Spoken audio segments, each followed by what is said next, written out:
Isn't this a sports show? Read it one more time. What is it? Let me click on it so I can get the full thing. Yeah, what's the product description? Okay, here we go.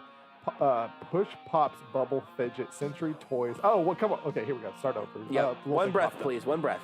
Almost entirely. Push Pops Bubble Fidget Sensory Toys. Funny relief, stress, desktop game, soft squeeze toy, logical reasoning, training toys for adults, children, Among Us, Blue. This is Almost Entirely Sports with Joshua Brisco. Here we go. Sweetum Signatures, magnetic fingering, magnetic ring fidget spinner, toy upgraded hand spinner for stress relief, Christmas and birthday gift for kids, friends, and family. Magnetic what? Take the show with you by listening on the Sports Radio 810 mobile app at 810WHB.com or by searching for Almost Entirely Sports wherever you get your podcasts. For $50, you can get a dinosaur electric train set with remote control, smoke, LED light, sound, dinosaur world playset, dinosaur track. This is Almost Entirely Sports on Sports Radio 810 WHB.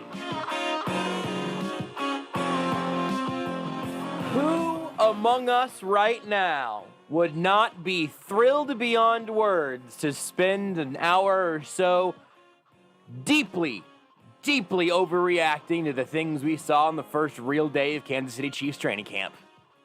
Not I. I will not turn that away. I hope that's the case for you as well, because it's what we've got to start tonight's show here on Almost Entirely Sports. Welcome in. I'm Joshua Brisco. That part is a foregone conclusion. That should be the fact that the whole gang is here. Rudy Salazar, Beards McFly. Rudy's in the studio. Beard's on the other side of the glass. And my headphones are too quiet. Rudy, I don't know what... Well, it's also turned up over here. This is interesting. Yeah. This is an interesting situation today on the headphone front. They're quieter. If I could just make my headphones sound like I want them to sound, they wouldn't sound so tinny, and they'd be a little bit louder. Everything sounds like a little, in my headphones currently, not a little bit of staticky, I guess, but probably tinny is the better. Right now, what is the volume level like? It's louder. Oh, it's clearing up. It's louder. Mine just cleared up. Mine did not clear. Mine cleared up a decent amount. It did get louder. And right there, by the way, Rudy, was max volume. So that was what I was sort of testing there. Yeah. Because it's not really what I expected I necessarily. think it's a little bit better now for me. Well, mine is definitely a little bit better, so I can soldier on. Yeah, I can work with this. I mean, it's just not. We'd rather not, but if I could just make the sound quality sound the way I want it to sound, which you would think for well, listen, let's not get ahead of ourselves. A place built around sound, that would be important, but no, not really. A couple things here out of the gate. The Joey Gallo. No sound. Joey Gallo is going to the Yankees. That just happened. Bob Odenkirk is apparently going to be okay. The Big 12 and ESPN are about to be the next two sports media giants that go head to head. That will be worth watching. Who's the current? Do you know who the current president of ESPN is?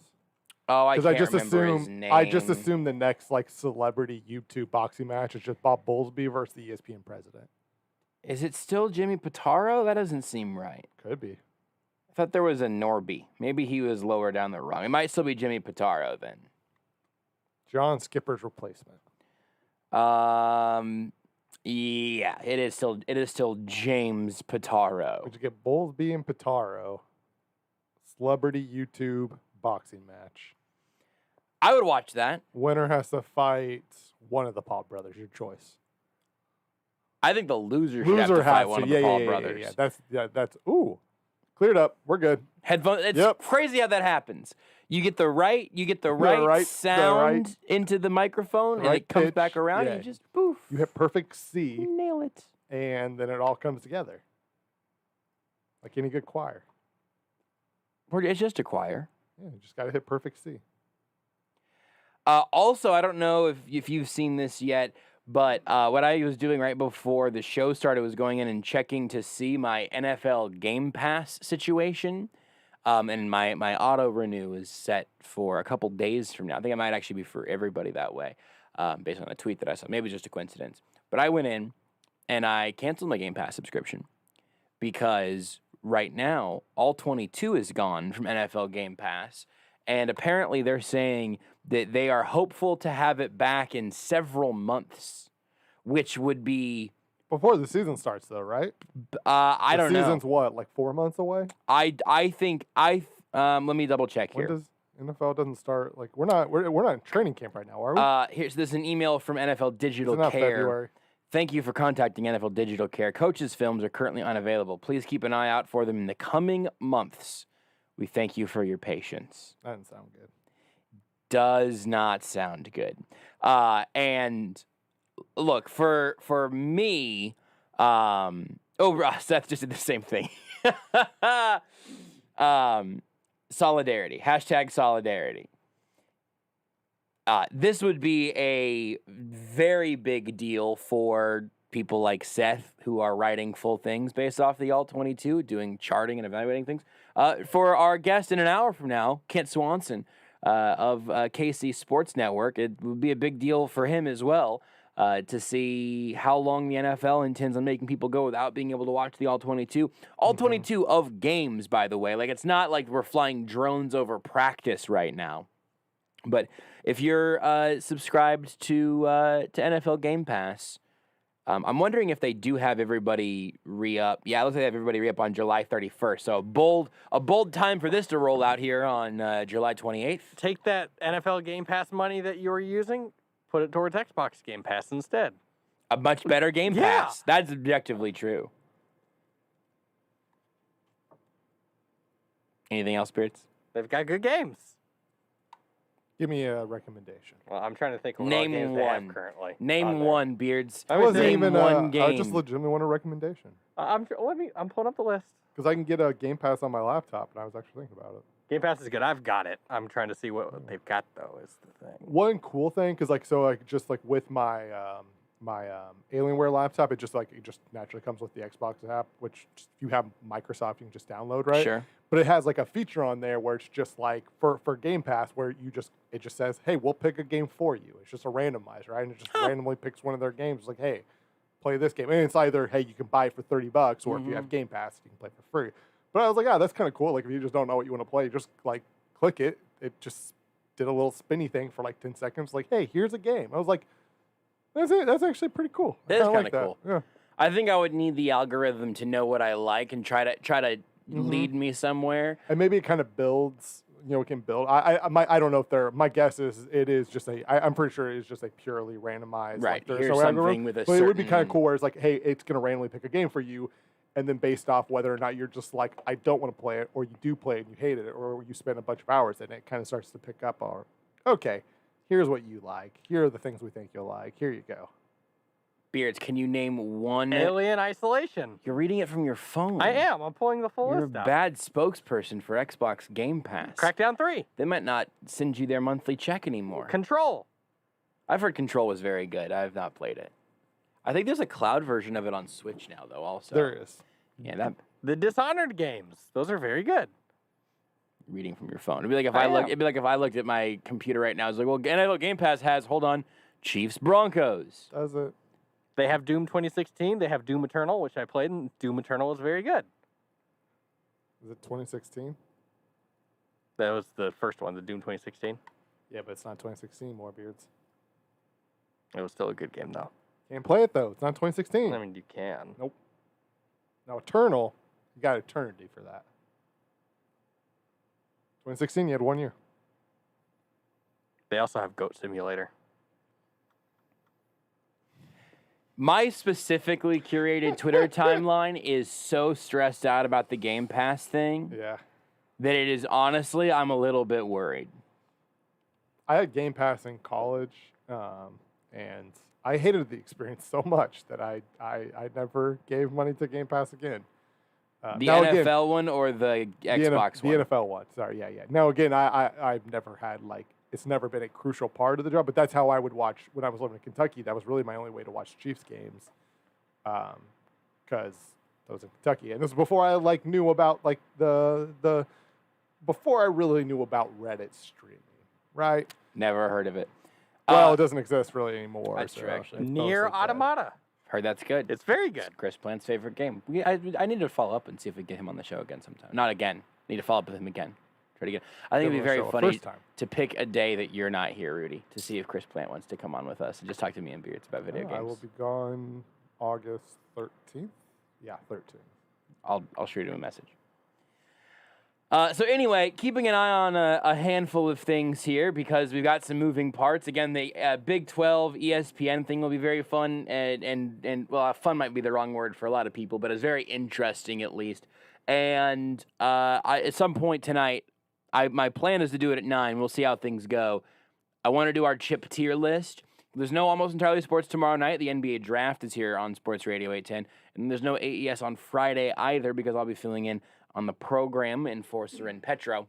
Or on Monday. So, and on Monday as well. So this is our last AES until Tuesday. And I want to make sure we do the chip tier thing. So I want to find out if this tier maker, this is going to be kind of our pilot episode for doing tier lists on AES. Because if it works, then, if it works with the chips, then we can keep tinkering with it. And if it doesn't work in an audio medium, then we'll move on. So really, really a huge moment sometime in the 9 o'clock hour when we find out if we have a new bit or if it simply does not work. New bit or old bleep. That's the game. We're playing that game within the tier maker game. And Kid Swanson at 8. We could have two new bits. Yeah. I think we have at least one new bit already because we have to have that bit to try out the next bit of new bit or old bleep, which really does take away the fun rhyming of it, but that's the FCC's fault, and bleep them. FCC, more like bleep CC. See, it doesn't work. Sneaky little bleepers. FUCC. Oh, that working around it now. Well, now you almost spelled. If you said that, that would be bad. FUCC. I don't think we can do that. There's a comma between the U and the C's for the sake of the FCC violations. Anyway, the first actual day of Chiefs training camp happened today. First actual day of full practice, really. The veterans all out there, and you got to see some 11-on-11s. You got to see the individual drills with the full squad there. We're really seeing kind of, again, the first, even though it all started really last Friday and Saturday, we're seeing the first version of training camp you would expect. Also, fans were out there today for the first time in a long time, so that's all very neat. Mm-hmm. And there are a handful of things that came out of practice today that really jump off the screen to me as a couple of very specific and worthwhile. What did you just text us, Beards? I know that you would have, if it was for the show, you would have just told us. Just worry about it later. You sent it to me in my watch buzzes when you send stuff in our group chat. Why? You can just read it. You can read a nice comment. You can read a comment from a Facebook user. I don't have Facebook on my multi-comment thing over here, so I can't see it. So why don't you read it, Beards? Josh says, not gonna lie, first time I have caught this Facebook Live broadcast. I dig this. Let's get all the shows on board with it. Thank you, Josh. No reason you couldn't just read that, Beards. You wanted to start a fight yesterday, and today you're like, I don't know if I would read this comment about how nice Facebook Live is. Coward. Burner Facebook account. It is no, mine or Beards'. Well, different, Josh. That's what I'm saying. This is your burner one, right? Because you can't keep the first name because you don't want to go too crazy. It's like a little bit of the hide among you hide a tree among the trees type of situation. You hide a Josh among the Joshes.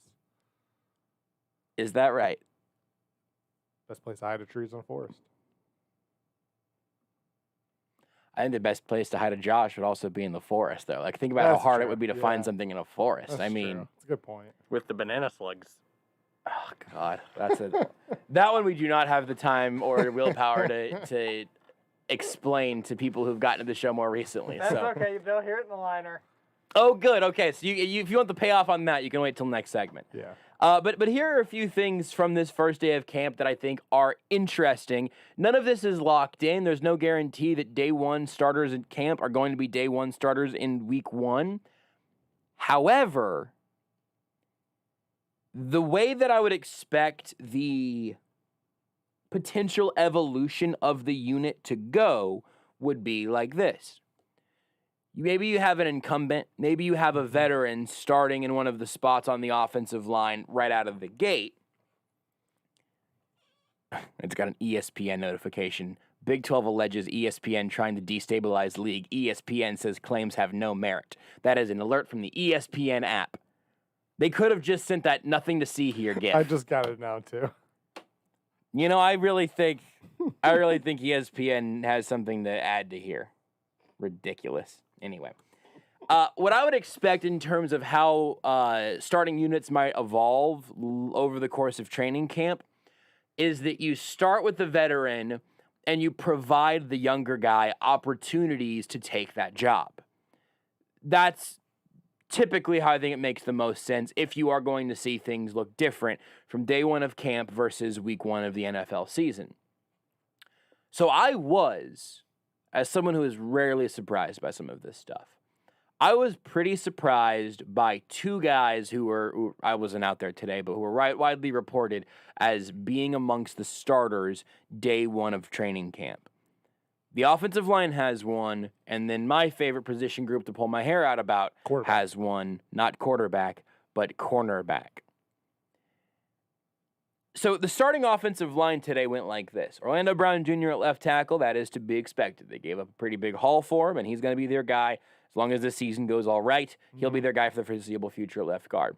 At left tackle. Joe Tooney starting at left guard, paid him a whole bunch of money, highest paid guard in the NFL. Not currently for this year, but over the life of his deal. It's the most money given to a guard in NFL history. And he'll be your left guard for the foreseeable future. At center, Creed Humphrey. Now, he was getting a lot of the first team work, and maybe all the first team work, in mini camps and in OTAs. He was a second-round pick. You sort of expect that. You hope for that. I was hopeful and would have put the money on Creed Humphrey getting the starting center job over Austin Blythe. Austin Blythe is a veteran who has done it before, and he is the exact type of depth you do want to have at center. It's also why I would have been perfectly fine with him bringing Austin Ryder back for another one-year deal, and also drafting Creed Humphrey. You need to make sure in the NFL, whenever you're talking about depth, in my mind at least, and maybe somebody else would have a different perspective on this, but generally speaking, you need to avoid having the glaring weakness on your line, maybe more than anywhere else. Like, I actually think corner is the other one, which is why I disagree with how the Chiefs have played this offseason at corner. But on the line, they have done what I think is the right thing with what I think is the right mindset. Bring in Austin Blythe on a one-year deal, because even if you really think that Creed Humphrey is going to be able to pull it off, if you really think that you can draft him in the second round, then plug him in the middle of that offensive line day one, and you really think that he isn't going to get hurt, you know what you want to have there? A backup plan. It becomes sort of a part of the frustration with the Royals that we talked about with Lesky last week of, you know, they if you plan for the best case scenario at every turn, whenever you are unprepared for something to go wrong, it spirals a whole lot faster and a lot harder. Austin Blythe in the middle as a backup option for Creed Humphrey. If Creed cannot fully win the job, Blythe can be competent there. But Creed gets the start there, that makes sense. Going left to right, left tackle, left guard, and center are how I would have expected them. Right guard, right tackle, both on some level brought a little bit of a surprise to me. I'll tell you, right tackle, Mike Rimmer's getting the first team reps, not incredibly surprising. Something with Lucas Nyong'o I think is interesting, more on that in a second. But at right guard, starting today, with Kyle Long injured and supposedly at this point now, I think Andy Reid said this almost verbatim, don't expect to see Kyle Long really in St. Joe because of his injury that he suffered earlier in the early stages of this offseason. So Kyle Long not there, and you have two guys, really three guys, I guess, sort of competing for that spot. You have Andrew Wiley, who was playing there last year. You have Laurent Duvernay-Tardif, who's back after a COVID opt-out, obviously working on the front lines against COVID. And then you have Trey Smith. He's the rookie, the sixth-round draft pick that fell to the sixth round, even as a second- or third-round talent. He falls to the sixth round because he had blood clots a couple years ago at Tennessee. The Chiefs said they're very confident in his medicals. He was starting with the ones today, and that really did surprise me.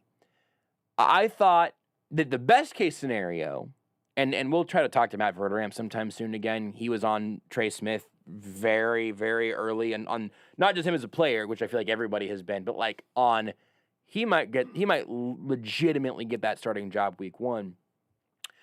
Andy Reid doesn't play a whole lot of rookies on his offensive lines. You have a relatively safe floor, I think, on Laurent Duvernay-Tardif, even though he's only got 1 year left on his deal. I can't remember if there's a void year or a year beyond this one, or if he's a pure free agent after this season. regardless, the way that it's set up, this will be his last year in Kansas City, at least on the deal that he has. I think he's actually a true free agent after this year. He's also made a lot of money from the Chiefs as a 6th-round draft pick, as was Trey Smith. I think there is a voided year of some sort in 2022, and his whole contract told because he opted out last year. It's a whole thing. Anyway, the last time they started rookies were a 2nd-round pick. I got to give a shout-out to Brandon Kiley, our friend in St. Louis, on this one. Mitch Morse at center, 2nd-round pick. Laurent Duvernay-Tardif at right guard, 6th-round pick. This year, Creed Humphrey 2nd, Trey Smith 6th at center and right guard once again. Kind of interesting. But I'm surprised to see Andy Reid be willing to put a couple rookies side by side, because I think that we know that Laurent Duvernay-Tardif is, to use our friend Seth Kaiser's logic, tall enough to ride this ride. He will not be a glaring weakness. But the logic I just gave you for Austin Blythe versus Creed Humphrey, I'm thrilled to see Trey Smith getting that first look there. And if ultimately he can't hang on, you can either hand over that spot to Kyle Long or LDT or maybe even Andrew Wiley and stabilize things if Trey Smith's not ready and you try again next year. But if he can be that guy now, you free up $2 million from either trading or cutting Andrew Wiley, and you have your starting right guard, and theoretically your starting offensive line, at least the left 4 spots with right tackle being up in the air. You have your offensive line set for years and at a pretty good value. Orlando Brown and Joe Thuney are really expensive.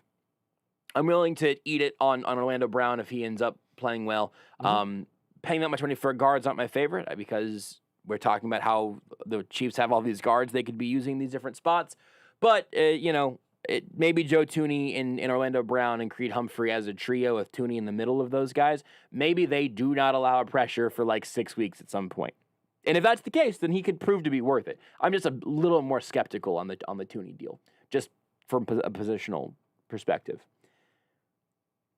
But if you have a rookie in Creed Humphrey and Trey Smith, and maybe eventually a rookie contract, and right now would be a rookie with Lucas Niang at right tackle, you actually have a pretty budget-friendly offensive line there, even with 2 guys that are probably going to end up at the very, very, very tops of their positions. Thuney is there. Brown will get very close if he plays well this year. I think it's super interesting. Louis Riddick of ESPN, who also always seems to have some good Chiefs connections, tweeted, they, being the Chiefs, believe Trey Smith has unique ability. This unit, the offensive line, should become the strength of this team. They love Thuney, as they should, love Humphrey, as they should, have full belief in Orlando Brown and his adjustment to their system, and they just need Rimmers to be competent. That's a really good offensive line. The one other thing, and then I'll see where you're at on it, Rudy, and you've made a couple of faces looking at Twitter that I want to check in on at some point also. I'm interested to see where this is coming from. But the one other thing from the offensive line that I thought was a little curious is that Lucas Niang was not working at right tackle with the 2s today. He was working at left tackle. And the Chiefs like to have flexibility amongst their offensive linemen in general. Right now, I could not tell you with great confidence who the Chiefs' 4th offensive tackle is. So if Niang is competing for right tackle, you let Rimmers be your 6th guy up, basically. I actually can't tell you who the other tackle is right now. It's Andrew Wiley, because he was playing right tackle with the 2s. I was going to guess Yasir Durant, maybe. But Wiley makes more sense. It's just today was Niang at left, Wiley at right. And if you were planning on having Lucas Niang be your left tackle of the future, then that would make a ton of sense. But it seems like his best fit would be at right, or he could either compete with Rimmers or take over that job next year. Either way, even if he doesn't do it in his first full season, fine. You'll take a starting right tackle from the 3rd round, even if he doesn't get there until year 2. Nothing wrong with that. But I was a little surprised to see him working on the left side, because that essentially the only way that Lucas Niang is going to play left tackle at any point this season is if Orlando Brown Jr. gets hurt. And even if he does Niang go straight there instead of having Rimmers go left? After seeing the Super Bowl, probably. Probably. so. But if Orlando Brown Jr. gets hurt, the Chiefs are in a world of pain. So I understand wanting to have him be able to play both positions, but I kind of expected through camp and it also literally day one. So this could, again, to overuse the word literally change tomorrow. Tomorrow, Niang might play right tackle, and they might just be trying to get him reps on both sides. But something to keep an eye on, because I think Rimmers versus Niang at right tackle, I expected that to be a legitimate competition here. I am a little surprised to see Niang start on the left side on literally one day of practice. Could absolutely change tomorrow. But something interesting, I think the biggest story there is clearly Trey Smith starting at right guard. What you got, Rudy? Yeah, so I would be. I think the plan is, at least with Lucas Niang, and probably the reason why he's getting reps at left tackle. I think it's because, one, he probably makes the most sense as a backup left tackle. Like, part of that is we've seen Rimmers do it, and it's just throughout his career when he plays left tackle, it is not good. He is a competent right tackle. I think Lucas Niang is still it's still competing for the right tackle spot. I think he's really going to have to blow people away because I don't know if Andy Reid's going to want to have a rookie center, a rookie right guard, and a rookie right tackle. And again, all this may change tomorrow. The only thing I'm confident of is Creed Humphreys. I'm confident it's going to be the starting center. Yeah. Laurent Duvernay-Tardif might be the starting right guard tomorrow with Lucas Niang the starting right tackle on tomorrow, right? Like that could happen. My guess is we will continue to see Lucas Niang getting reps at both right and left. I won't be surprised if, especially if early on, even though he started at left today, that he gets majority of his reps at right, and then maybe as camp goes on, if it becomes clear that Mike Rimmers is they're trending towards starting Mike Rimmers week one, then maybe he starts to get a little bit more, just in case, because the one spot on the line where you just don't know who is the backup is at left tackle with Orlando Brown Jr., right? Like you can confidently say left guard through right tackle. Here's the plan. Now, I think the plan is if Orlando Brown got hurt, it's Lucas Niang, but it's just we've never seen Lucas Niang. Literally yesterday or today was Lucas Niang's first day of taking reps at left tackle in the NFL, right? So he has very little experience, and to be fair, it's really his first reps of play of with a full team of any reps in the NFL because he wasn't here last year. Yep. So yeah, I think the plan is to kind of have him at the very least get a feel for it just in case something happens, which I think is smart. You should have a backup plan, obviously, and be prepared for it. And I do think if the plan is to start Humphrey and Trey Smith, if that is really what Andy Reid is leaning towards, I would be surprised. I would assume it's with the assumption that Mike Rimmers is probably the starting right tackle, because it would just be surprising if all of a sudden, with this whole offensive line overhaul, to have three no experience. And it to be all the right side. Yeah. Not that this changes. I guess not that this should matter much. If you have some veterans, I guess maybe if but the if you right had a veteran guard or the right tackle or the center. Yeah. And there's a little bit of veteran in there to maybe offset a little bit of that. Yeah. But to have a full, essentially, right side be all rookies, when this year is clearly the emphasis on give Patrick Mahomes time. And Mike Rimmers played really good right tackle with not great right guard play last year. I mean, whoever wins that job, you would expect to be better than the Andrew Wiley and sort of rotating doors were last year. I have no concerns or worries about Mike Rimmers playing right tackle. I think Lucas Niang is still the right tackle of the future. It just part of this just might be simply waiting a year, right? And maybe not even a full year. Maybe it's just waiting till week 6, week 7, week 8. I would be a little surprised if week 1, he has 3 rookies, unless those 3, if he is, it's because those 3 legitimately earned it, right? Right. He is not going to not play. If Lucas Niang is just outperforming Rimmers just day in and day out, he's not going to bench him just because he's a rookie. Right. If it is clear that he's better. Now, if it's close, I would assume he would lean with Rimmers. He'll go with the veteran. And again, if you told me tomorrow that it was Laurent Duvernay-Tardif and Lucas Niang, I wouldn't be surprised. If you told me come week 2 of the NFL season, we saw Kyle Long getting snaps at right tackle, I wouldn't be surprised. And the Kyle Long injury obviously throws like a wrench in all of this, because where would he be right now? Would he have been starting at right guard today? Would he have been starting at right tackle today? Like, it throws him obviously being hurt threw a little bit of a wrench into that plan of being able to really figure out what they're going to do. I think you're going to see Niang play both, obviously, throughout camp. And I was surprised about Trey Smith, but it seems like Bird Rams talked about it. It seems like that is definitely where they're trending.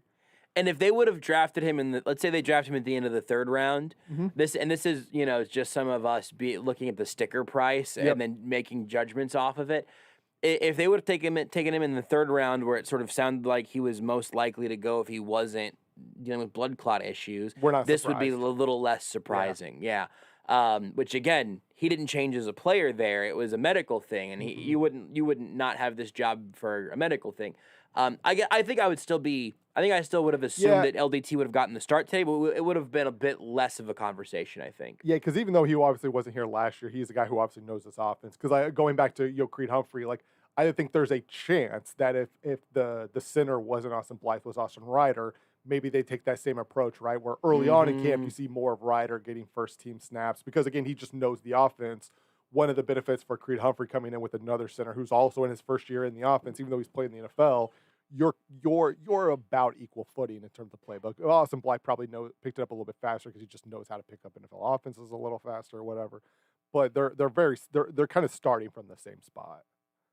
And I think he just clearly has Creed Humphrey's clearly more, I would say clearly more talented than Austin Blythe. I think maybe Austin Blythe, Creed Humphrey maybe he's bad and Austin Blythe has a better year. Creed Humphrey has more talent. There was a reason why he was drafted where he was drafted. I appreciate you adding a little more to your thought while I was taking a vigorous sip of water. Problem. Something kind of caught in my throat, and I was trying to hold. Here's the thing. So this is a pretty. It's a pretty loud bottle, and so I was trying to hold my cough button while unscrewing the lid and trying not to loudly gulp into the microphone while you were talking. But that also meant that whole process took about twice as long as it otherwise would have. Which is also why, if you're watching on our Twitch or Facebook or YouTube channels, I'm sure there is something visually really fabulous about me just staring at my crotch as I'm trying to unscrew the lid of my bottle as I hold it between my thighs. Does you go right hand or left hand? Just a water bottle. Right hand, because left hand's on the cough button. Can't have anything getting through. Yeah,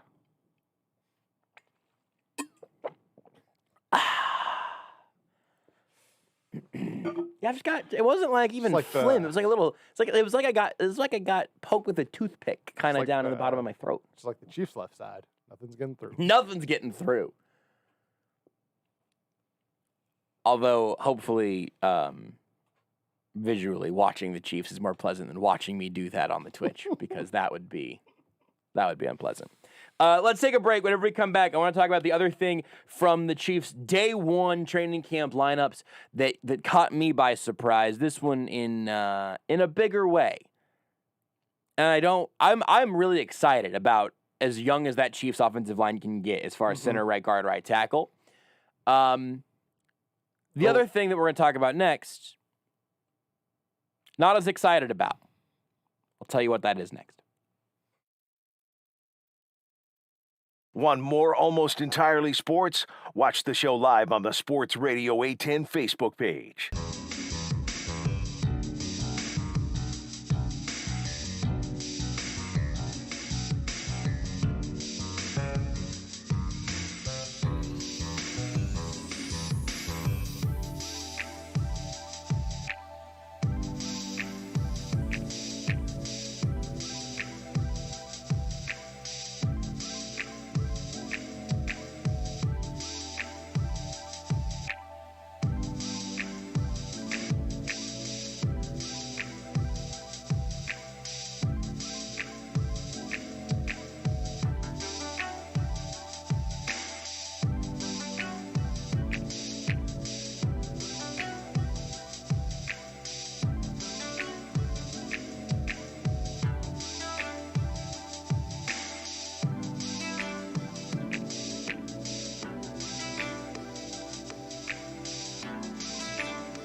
You're listening to Almost Entirely Sports. Steven. Who said that? Me, down here. Ugh, what are you, a yellow booger? I'm a banana slug, Steven. With Joshua Brisco. What are you doing in my room? I'm your sense of adventure. It's been a long time since we've had an adventure in the forest. Mom took me to the forest last year. I'm a slug, Steven. It took me a long time to get here. On Sports Radio 810 WHB. That's where the Banana Slugs came from. Isn't there a minor league baseball team called the Banana Slugs? It was, I think, the Slugs. Or no. They're like it's like UC Santa Barbara or something. Are There's you a sure it's not- California college that is the Banana Slugs. Are you sure it's 100%. not the Cleveland Cavaliers? What? Oh. He meant slugs. Yeah. UC meant Santa slugs. Cruz. Santa Cruz! Damn it! Banana slugs. Speaking of minor league baseball, Caden gets the show on Twitch. Ask what my hat is. My hat is a trucker-style hat of the Omaha Storm Chasers. It's got a big Nebraska on the front, which okay. I don't really. Yeah. I'm like, I don't have anything against Nebraska. I don't also have any real It's fine. connections to Nebraska. It's fine. It's fine. But it says Chasers over the top. It's a nice, comfortable hat. It's vented in the back. I typically wear it backwards. I might flip it around again. But it's got kind of, like the rope sort of thing on the front. And then on the best thing it's got is a little tornado mascot on the, I lost my Twitch feed here. Beards, if you want to zoom in on this for the watching audiences. In fact, I'm going to hold it down here instead. The little tornado logo they have of the with the baseball bat through it, which sort of ends up looking like a nose. Mm-hmm. I don't know if that's on purpose or not. It probably is, I guess. There's also stitches, like baseball stitches on the. Yeah, I think it's supposed the to tornado? Be, I'm pretty sure it's supposed to be like. I've always assumed it was an intentional nose. It's a really good logo, and the Storm Chasers are such a good name. You didn't like it when they were the Omaha Royals? No, Storm Chasers is brilliant. Yeah, it Also, is. this hat does say 1969, which is Nice. presumably whenever they were founded in their first form, I guess. Is that true? Nice. But the 1 and 9 are very small on the hat. So you do realize that they Nice. sell Santa Cruz banana slug shirts. Yeah, well, so what I was going to say is that I was thinking it was a minor league baseball team that we reached out to. Maybe we must not have. My thought is really like, I just think that they should hook us up. Mm-hmm. Also, the same goes for the Iron Wieners. I think they're actually the Iron Hogs, but they are doing a promotion. There's a promotion that is happening where at one point they had a mistype or some sort, Yeah. and they were talking about they wrote Iron Pugs. Oh. And they said, we're going to go another direction with this. And then there's a whole version from, I believe, again, the Iron Hogs, I think is the name of the team. Or the Lehigh Valley Iron Pigs. Yeah. They went pigs to pugs to say, you know what we're going to do? We're going to go Iron. We're going to go Iron Wieners. And That's where everybody would go. And it's a wiener dog mascot. It's great. It's very Yeah. on brand for us. And so if anybody listening right now has any connections with the Lehigh Valley Iron Pigs / Iron Wieners, Minor league teams have some of the best DM me. promotional deals. Like it was the Florence Freedom, I think, is their team And just better names. in Kentucky, and they did the Manny Te'o's girlfriend bobblehead night, and it's just an empty box. Or I think it was like the bottom of a bobblehead, right? Like you have the Yes, stand, just the base. but there's nothing. It just on says it like Linnea Kakua or whatever her Yeah. name was. because Boy, you know, It's really didn't like exist. he was the victim there. Yeah. Manti Te'o, and word association game Manti Te'o is every single. No one goes linebacker or Notre Dame. What school does he, or what team does he play for? I not think he's in the NFL retired. right I think now, did the Chargers draft him? Chargers was a drafted Charger for a him, while and then he there. was also a Saint. But the first word association game thing for Manti Te'o is simply catfish or Fake girlfriend. Yeah, he played 2013 to 2019. Chargers for 4 years, Saints for 3. He was a Saint a lot longer than I thought then. You probably weren't paying as close attention to the Saints defense. And No, I was not. Started 48 games in the NFL. it's a perfectly solid career. Nice. Well, 62 Beards, that's total not- games, 48 Nice. starts. And he is most remembered for getting catfished. Yep. Gotta be the most famous catfishing incident in America, right? Is there one that yeah. I'm not thinking of? I can't. I mean, I think it's Certainly in gotta be. sports, but like, I don't know. Between the three of us, I feel like if there was something else, one of us would have thought of, X, Y, or Z. Who was the guy who created the show Catfish? I forget his name. But you don't forget Manti Te'o's name. True. I think he ended up on like USA Today and stuff. Like he was, like Good Morning America is what I was thinking. Yeah. Certainly USA Today also. It was the biggest story for a while. Like it was huge. No, I don't want the best catfishing episodes. That's not what I'm looking for. Well, think about it. Maybe Weirdly, that's I watched more episodes of that show than I would care to admit. of Catfish. Yeah, it was weirdly addicting. S. Wallaby on Twitch says, you know who was good with the Saints? Scott Fujita. I miss Scott Iggy Fujita. Azalea was catfished by her own mom? Wait, what? Huh? Maybe Iggy Azalea. Oh yeah, Scott Fujita though was Chiefs legend. Scott Fujita. This is from 2015. Is that the story you're reading right now, Beards? I'm on NikkiSwift.com. Okay, I'm on MTV. Okay. Seems legit. It's just a list of catfishing incidents for celebrities. Chris Birdman Anderson was catfished by a woman who went to prison. The 24-year-old made a confession when asked what her mom thought about what her mom, this is on mtv.co.uk, just so you know. Her mom. What her mom thought about her haters online, leaving Iggy to tell Power 106's The Cruise Show. She's been, like, catfishing. I know that for sure. There was this one fan, and I'm like, oh, I know this fan. This fan's cool. I'm going to add them. And then she texted me and was like, I'm Azalean for life, right? That's me. She continued, and I was like, oh my God, I'm friends with my mother by accident. This is so lame.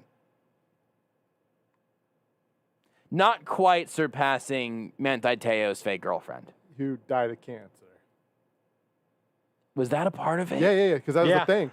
Because they were like talking about, because like in the same week he lost, his grandma died, and then his girlfriend died, and like he was asked about that by ESPN after games, and he talked about how he's just he's playing for them, and it's just like that was part of the story. Oh, I don't remember that at all. That's what made it such a big deal, and all of a sudden, because then after he had spent like a week or two talking about again his girlfriend who he met, who was diagnosed with cancer, who he stayed with, and then everybody found out they never met, and then the story just slowly started to unravel. I think it was Deadspin that figured all that out. I mean, man.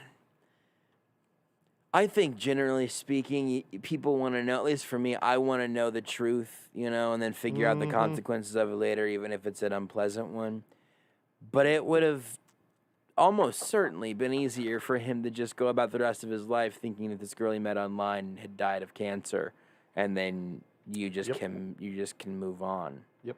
As opposed to having a excellent collegiate career, a pretty solid NFL career. I think he was a Heisman candidate. I think so. That's right. And the thing you're most remembered for fake girlfriend is that your dead girlfriend never existed, And you didn't know either. I was gonna say, I'm pretty sure. Right? Like, we never found out that he was in on it at some point. Did he try to cover up? I think there was a little window there where everybody thought he was in on it to like drum up, I think, Heisman support maybe. Yeah, I think what people assume is he was not in on it. He knew about it before the public knew about it, and then kind of didn't want the public to know about it because he was embarrassed. Yeah. And so, like, he probably had like a press conference or two, right? Answered a question or two, knowing that he had been catfished, but again, was embarrassed. And then, because I remember, because when you said that, it brought me up though, because I remember Pablo Torre had let me see, I'm scrolling. Don Van Natta Jr., who writes for ESPN, on, because they revisited the whole story this year. I assume maybe it's been 10 years since then, I guess, because that seems like that's normally. Yeah. But he was willing to talk about it again, like this year. Super weird. You know who else got catfished? In a matter of speaking. Catfish sounds good right now. The Big 12. Nope. Neither of those are good answers. It was everybody who was listening to this show last segment whenever I said I'd tell you my other training camp thing I thought was surprising this segment. You all got catfished. I'll try again next time. At JB Briscoe. At Beards McFly. at Not That Rudy, at Sports Radio 810. Just do it already.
This is Almost Entirely Sports with Joshua Brisco. Whenever we come back, we'll talk about football.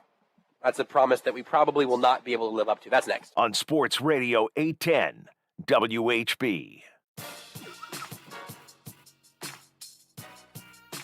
Okay, here's the thing I was going to say last segment, and then we got lost talking about Mentateo. Who?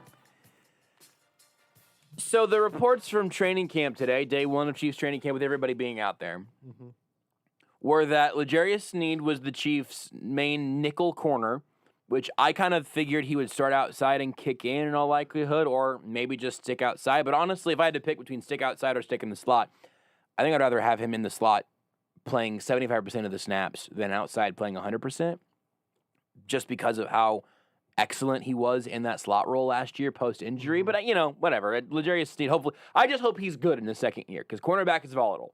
I expect him to be, but it's a dangerous position. But Sneed was in the slot. The outside corners were, one, unsurprisingly, Charvarius Ward, and then two, with knowing that Sneed was starting in the slot, we would have the conversation of, all right, well, who's over there?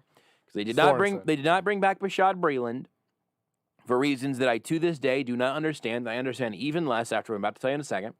Rashad Fenton was sort of the next guy up in OTAs and mini camps, it seemed. It seems like Fenton or Sneed would be the guys rounding out. It would be Ward, Sneed, and Fenton, which is where my head was at. Mm-hmm.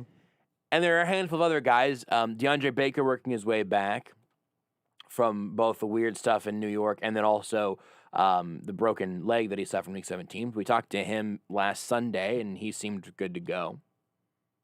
So that's not what happened. Chris Jones.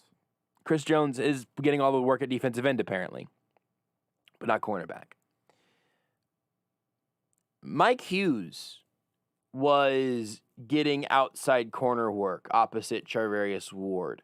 He is the former Minnesota Vikings corner who is in the last year of his rookie deal, who was disappointing and hurt in Minnesota, and who cost the Chiefs a little less money than Bashaud Breeland would have, as he ended up in Minnesota, but did have them make a late-round pick swap. Now, look, I'm afraid we're going to enter some sort of accidental, like, Clyde Edwards-Helaire territory where everyone thinks I hate this player and person because I don't love what the ultimate scenario was. But I really am going to have to be the guy that is perpetually comparing Mike Hughes to Bashaud Breeland and asking what they expect of Mike Hughes, because I'm not sure. Now, his college tape was pretty good, but what we've seen from him in the pros, he's much more the guy that you have in training camp, and you throw him out there in situations, and, you know, again, this is day one, maybe this changes tomorrow, but not the guy that I would be excited about as a presumed starter right out of the gate, because he was not good at that in Minnesota.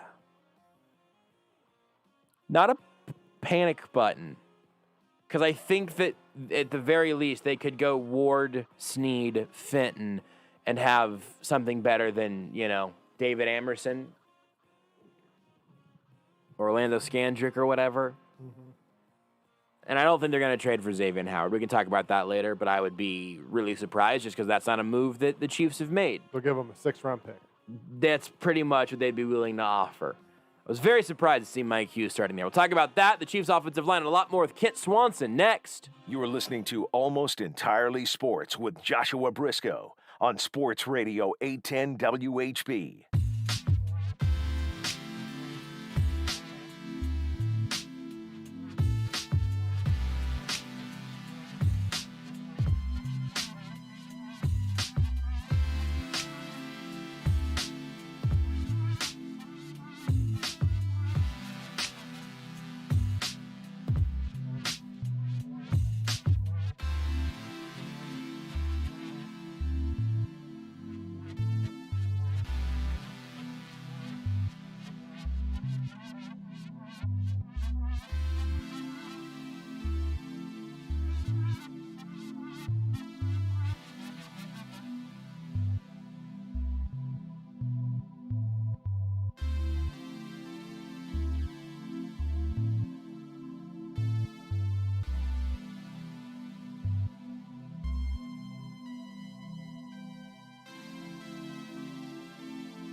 Sports Center. I'm Doug Brown. The Washington Nationals now have 12 positive tests for COVID-19, 4 players and 8 coaches or staffers. Their game tonight in Philadelphia was postponed. There'll be a doubleheader tomorrow. The A's today make a trade to get outfielder Starling Marte from the Marlins. Miami will get lefty Jesus Luzardo, but they'll also be paying Marte's $4 million salary for the rest of the season. The Astros also make a trade with the Marlins to get right-hander Yimi Garcia. Miami gets outfielder Brian De La Cruz and right-hander Austin Pruitt. The Tigers and Twins in a slugfest today in Minnesota. The 2-0, swinging the line drive, fair down the third baseline past a diving Astudillo. Reiner is in, Hill is in, Santiago waving Grossman around third, and he will score standing up. Eric Haas with a big 2-out 3-run double. Dan Dickerson on 97.1 the ticket. The Tigers win it 17-14 without a home run. The Twins hit 7 homers and lose at home. Ravens quarterback Lamar Jackson didn't practice today after testing positive for COVID-19. He missed a game last season after testing positive. Cowboys quarterback Dak Prescott leaves practice today with soreness in his throwing arm. An MRI shows it's a muscle strain in his right shoulder. Raiders running backs Jalen Richard and Theo Riddick go on the COVID-19 list today.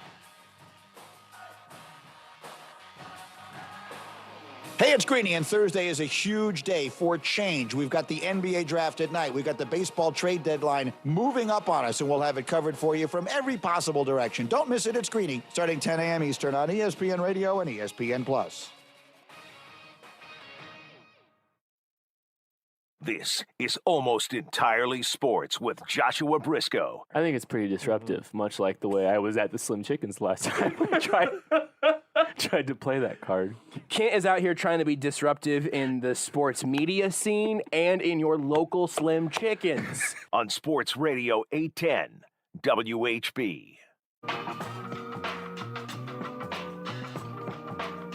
That's right, it's Kent Swanson time. You can follow him on Twitter, and you probably already do, at Kent_Swanson. You can read his work in KC Sports Network and their various places. You can even now have his permission to buy a t-shirt, kcsn.substack.com, kcsportsnetwork.com.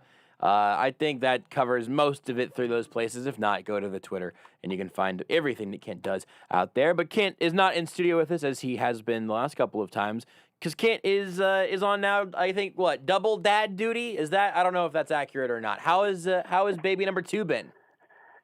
Man, baby number 2 is awesome. It is, it's like, it's been a while. Like, we had 2 kids 5 years apart, so like trying to get used to all the things again. It's been interesting, but mom, baby doing really well, and I guess I'm happy to talk to you, I guess. I was more excited to talk to Beards. Beards actually had to shut me up and put me on hold. I saw that the conversation was going pretty late into the sports center. I thought they must have been having a nice chat. What is the thing that you forgot how difficult or gross or whatever it was 5 years removed from the previous baby? Oh, you just teed me up, buddy. I've been peed on more times in the last 2.5 weeks than I was the entirety of my first kid. Like, there is a strategy you have to take where you have to make sure you are covering things up while you're changing a diaper, and I forgot every single time. Most of the time it's like 1 a.m, and then the fountains, it's like, we're on the plaza, man. It's been brutal. The plaza It makes things harder. Say that again? It makes things harder at night because you're exhausted and you're having to change the sheets. You're having to change your pants. I mean, it's a lot.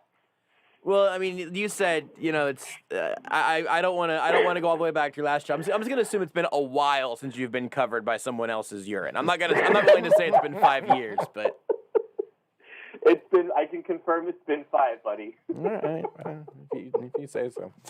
I'm not sure exactly where I wanted to take all that, but I did have to hit the eject button much sooner than I wanted to, so that's probably That's probably for the best. It seems so disorienting having to just here's where I'm at. I have a couple of times, now once when it was really cold out and now once when it was really hot out, forgotten that I let the dog outside for like a little longer than I should have, to where you're like, ooh, I'm sorry, here's a treat, don't tell Renee. You couldn't tell her anyway, you can't speak, never mind, you're a dog. I feel like that having a baby just has to be that feeling like 99% of the time because you're always forgetting something, right?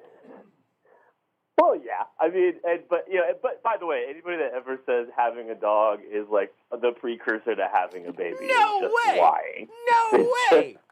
Just absolute lying. There's no correlation whatsoever. But yeah, I mean, you're a disheveled mess, and you don't remember the first year of a child's life, and that's something I am coming to realize and remember again quickly because there's just so much going on at all given times, and you can't sleep. You don't sleep well. You're always waking up to make sure the baby's still breathing. It's an exciting time in my life, Josh. Sounds like it. It sounds like you're thrilled. Has anything else popped up over the course of the last few weeks? And then I'm going to ask you about some training camp stuff, but we can get there in a second. I like to catch up with you. Yeah, nothing too big. Nothing too big. I've been, again, disheveled mess for the last 17 days, so it's all good. Have you made any progress in terms of putting a calendar on your phone?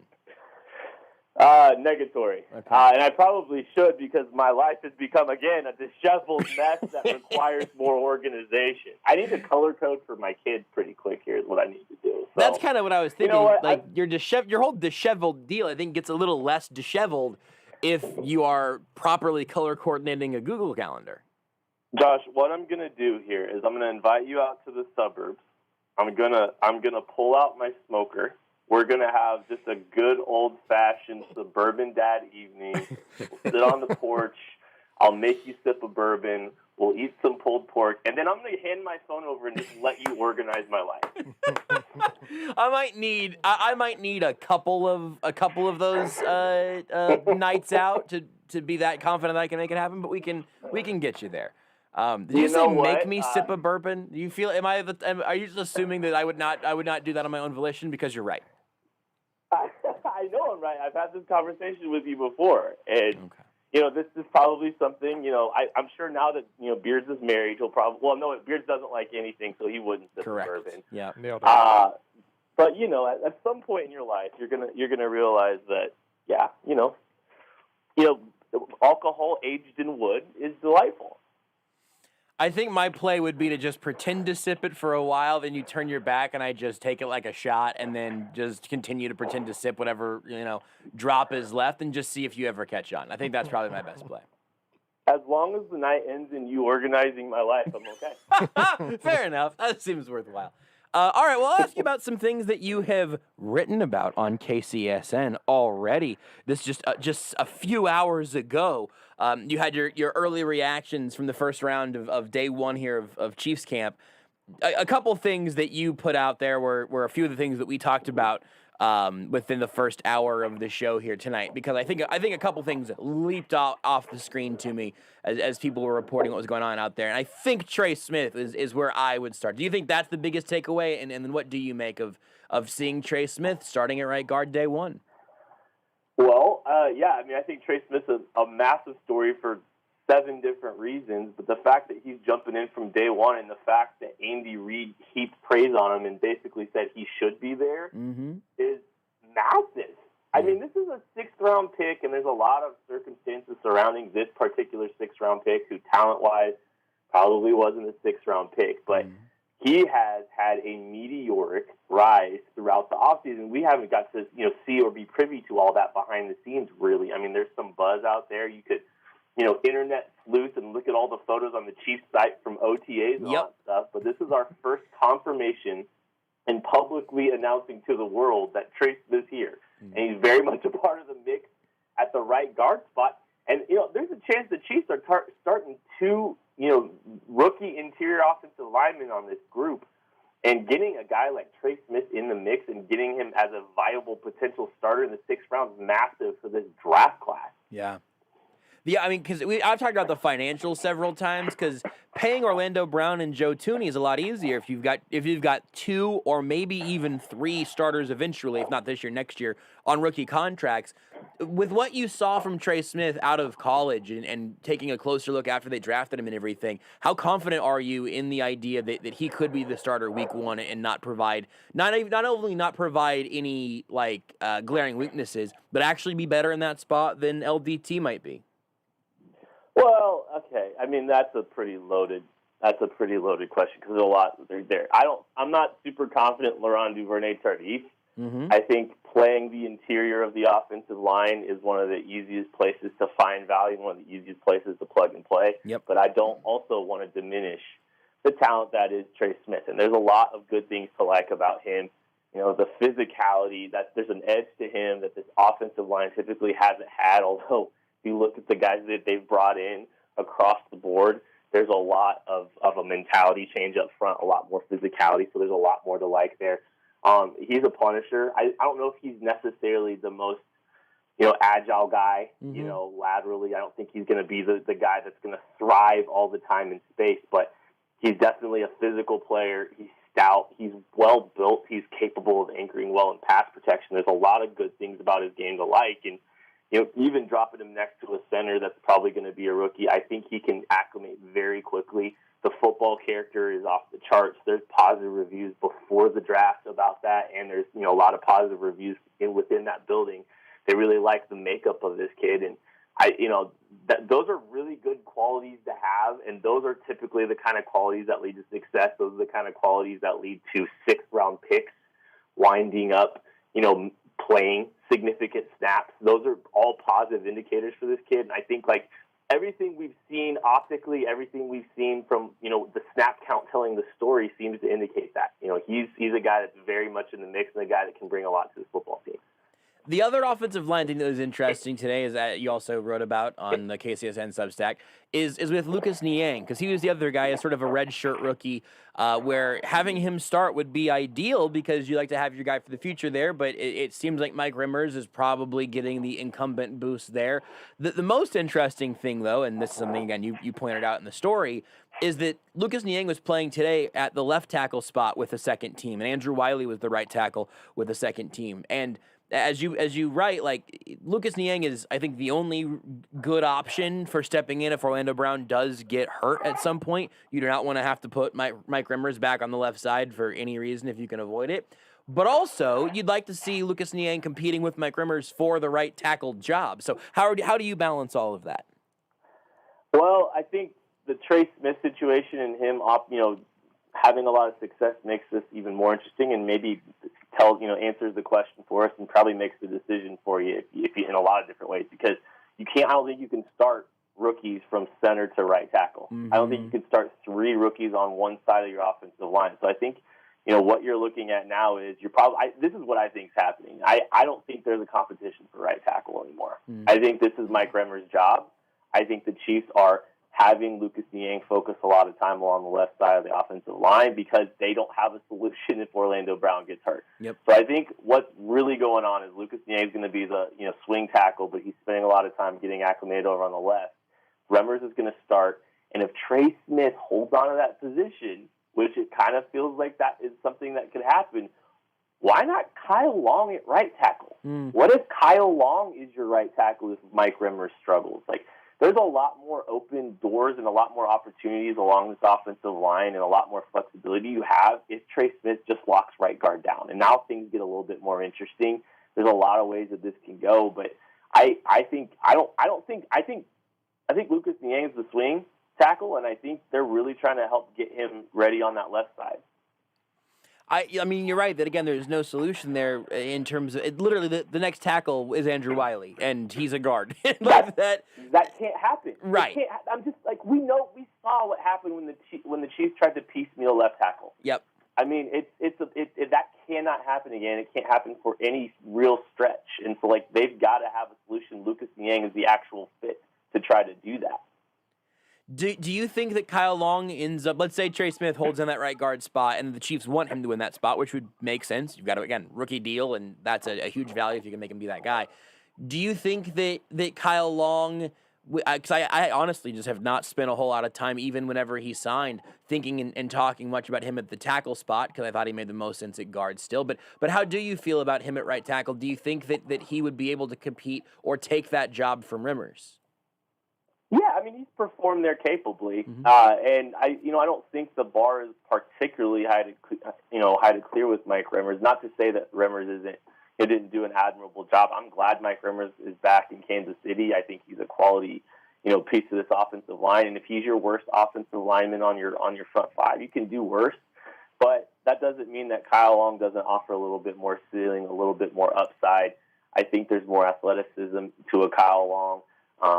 I think that, you can do a little bit more with the Kyle Long. You can trust Kyle Long a little bit more if you're getting a healthy version of him. Obviously, he's a little bit removed from football too, so that's going to be interesting in and of itself. I mean, the Chiefs have 3 offensive linemen that are a year plus removed from playing football, which is always interesting. But, Kyle Long could very easily get into the mix over at right tackle with Rimmers. I don't think that's out of the question.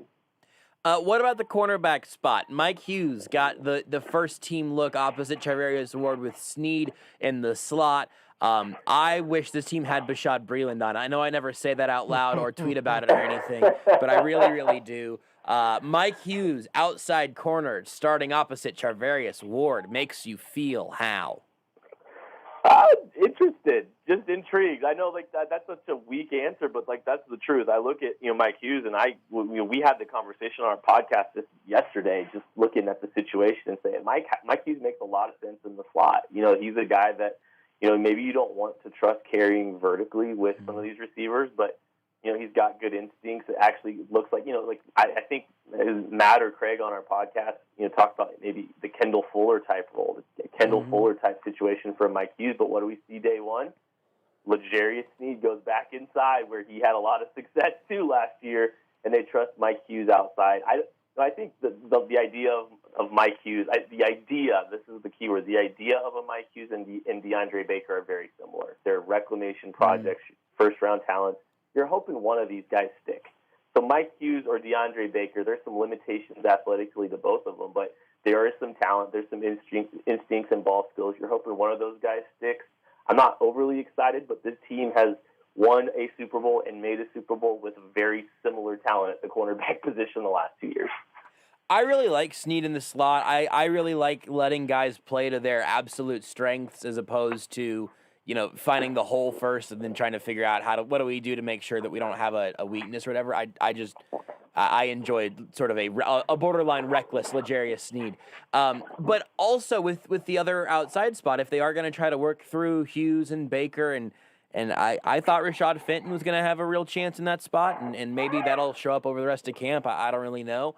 But to me, I don't want to put words in your mouth here, but to me that feels like the one place where this roster could get itself in some trouble if your sort of number 2 corner doesn't pan out. I don't really feel that nervous about any other position on this team, though, I don't think. Do you feel any similar sort of, you like the idea, but maybe not the actual way this pans out?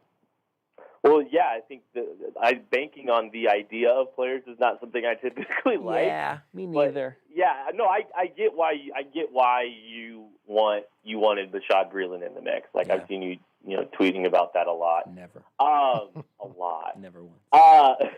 But look, one thing I think we've got to kind of step back and take a look at when we're looking at the cornerback situation, and part of why getting L'Jarius Snead back in the middle of the field is the Chiefs have done a wonderful, marvelous job forcing low percentage throws outside the numbers. They have done a wonderful job in between the numbers with dynamic safeties, with excellent slot play. L'Jarius Snead, Tyrann Mathieu, those guys operating in between the numbers. And Juan Thornhill playing over the top. I mean, that's a really dangerous group in the middle of the field. So if they can force some of those low percentage outside throws, it maybe doesn't matter as much who's outside.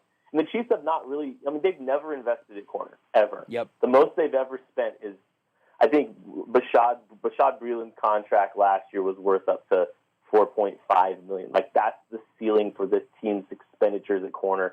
They haven't done They haven't spent one single day one or day two pick at the cornerback spot. This team has just always cobbled together talent. And they've done a decent job giving themselves these decent swings. So I think you're just hoping, get some guys that can, do a decent job outside and force those low percentage throws if they're going to try to challenge your bad, weak deficiencies. Everything in between the numbers is really strong.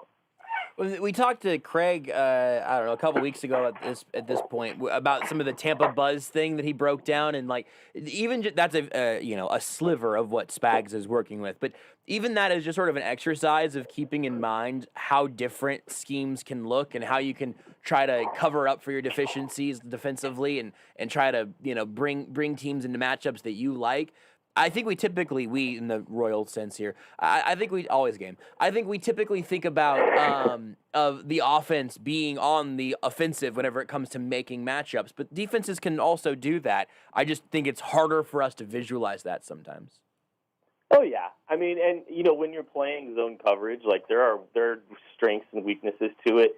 Offenses can really do some different things to dictate some things with man coverage and create a lot of mismatches and all that kind of stuff. But the Chiefs do such a good job, protecting those outside guys with a lot of too high, structure. You talking about that cover two and mixing things up and how they get into those too high structures can be really creative, like what Craig kind of talked about. But there's things that Steve Spagnuolo does a lot, and some of it, like that, just the fact that Steve Spagnuolo blitzes and pressures quarterbacks the way he does, with sometimes no rhyme or reason or logic to when he's doing it, is one of those things. Like the Steve Spagnuolo wild card mixed into all this can also help dictate some things too, or create some concerns. Steve Spagnuolo's got it figured out, and he's done enough, and he knows enough that he's been able to survive without really a ton of quarterback talent. And I mean, it's worked. It really has. Yeah. It just makes me nervous because I've seen that specific lack be something that gets you in trouble. But I also do believe Spags does have that kind of figured out. I trust Spags to make the best of what he has. I just hope he has enough ingredients, specifically with the corners, to, I don't know, keep me from staring at my ceiling at night. Well, the last team that we saw, the 2018 final Bob Sutton season, had no talent at corner, and they got exposed tremendously. Yeah. So, I get it, and I've been saying this, maybe not in the same words. I don't know if it was necessarily you have to sign Rashad Breeland, because Rashad Breeland is what he is, and he wasn't good in the Super Bowl last year, and he's an older guy. So maybe the gap between 30-year-old Rashad Breeland and DeAndre Baker and Mike Hughes isn't it isn't as big as you and me think it is. Sure. Or, they're more confident in it. But Mike Hughes hasn't played 1,000 career snaps on defense in his career. There's only one cornerback for the Chiefs that has over 1,000 snaps at the cornerback position, and that's Charvarius Ward. So I personally on the outside am looking at it. I'm personally afraid, but I've seen them do a lot with very little.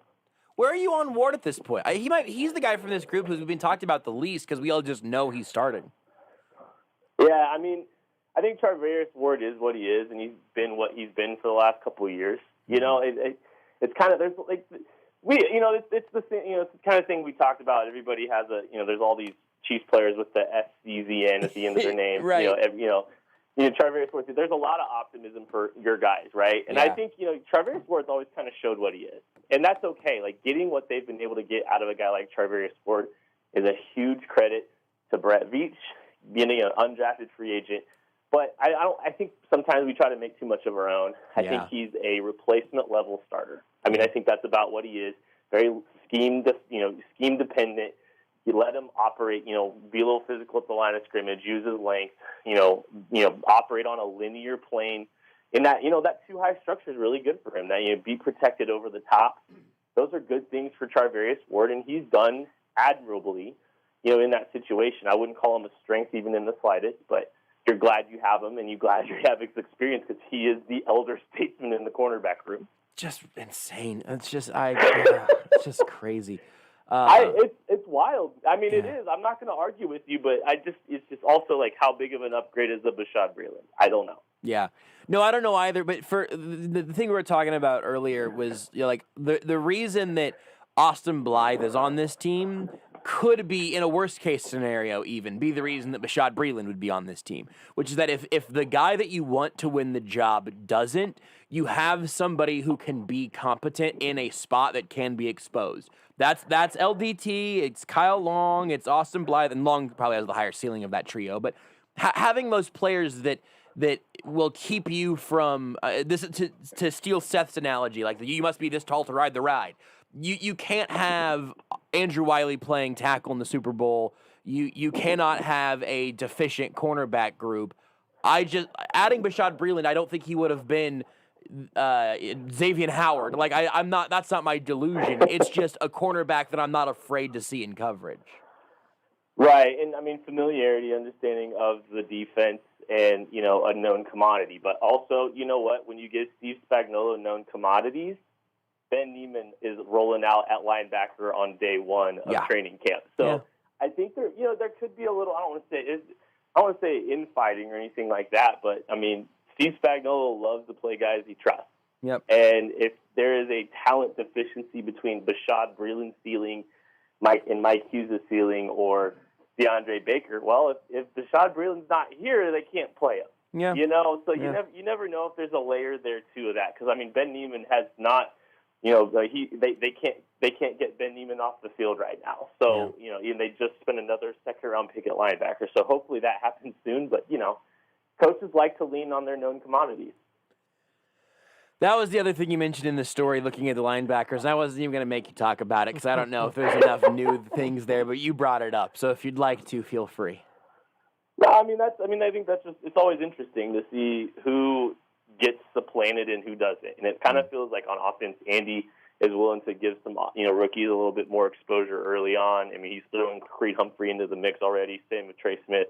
But Steve Spagnuolo is the opposite. It feels like, if he's ready week one, he's playing week four kind of thing with Steve Spagnuolo. So we're looking at Ben Niemann getting reps on the field now. And, that's not a good thing for anybody. And it's not that Ben Niemann's a bad football player. It's just that Ben Niemann is being thrust into a role at this juncture and into this point in his career that he's not fit for. But it's because, he's got some of the mental aspects and capabilities there.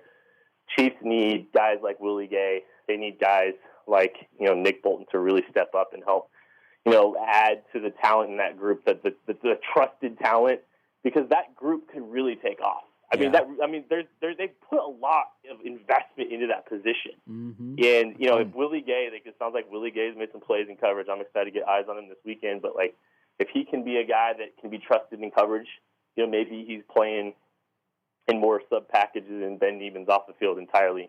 And hopefully Nick Bolton gets caught up to speed because, that kid can make plays behind the line of scrimmage, especially in the run game. And that's, negative plays would be really valuable right now.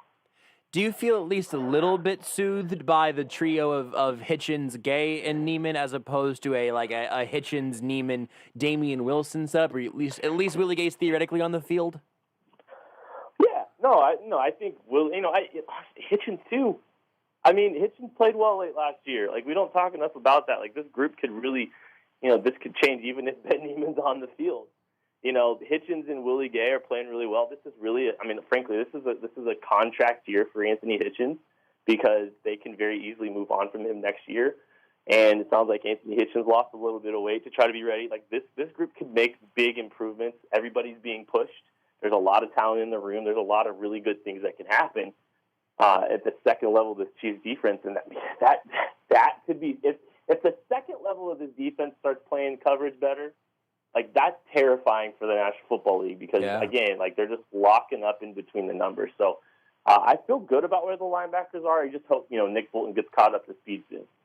And you're going to be up in St. Joe Friday and Saturday and welcoming all comers. Just come take a selfie with Kent and, make sure that no babies are peeing anywhere near you, right? That's the rule. Yes. I get away from the peeing baby for a couple of days.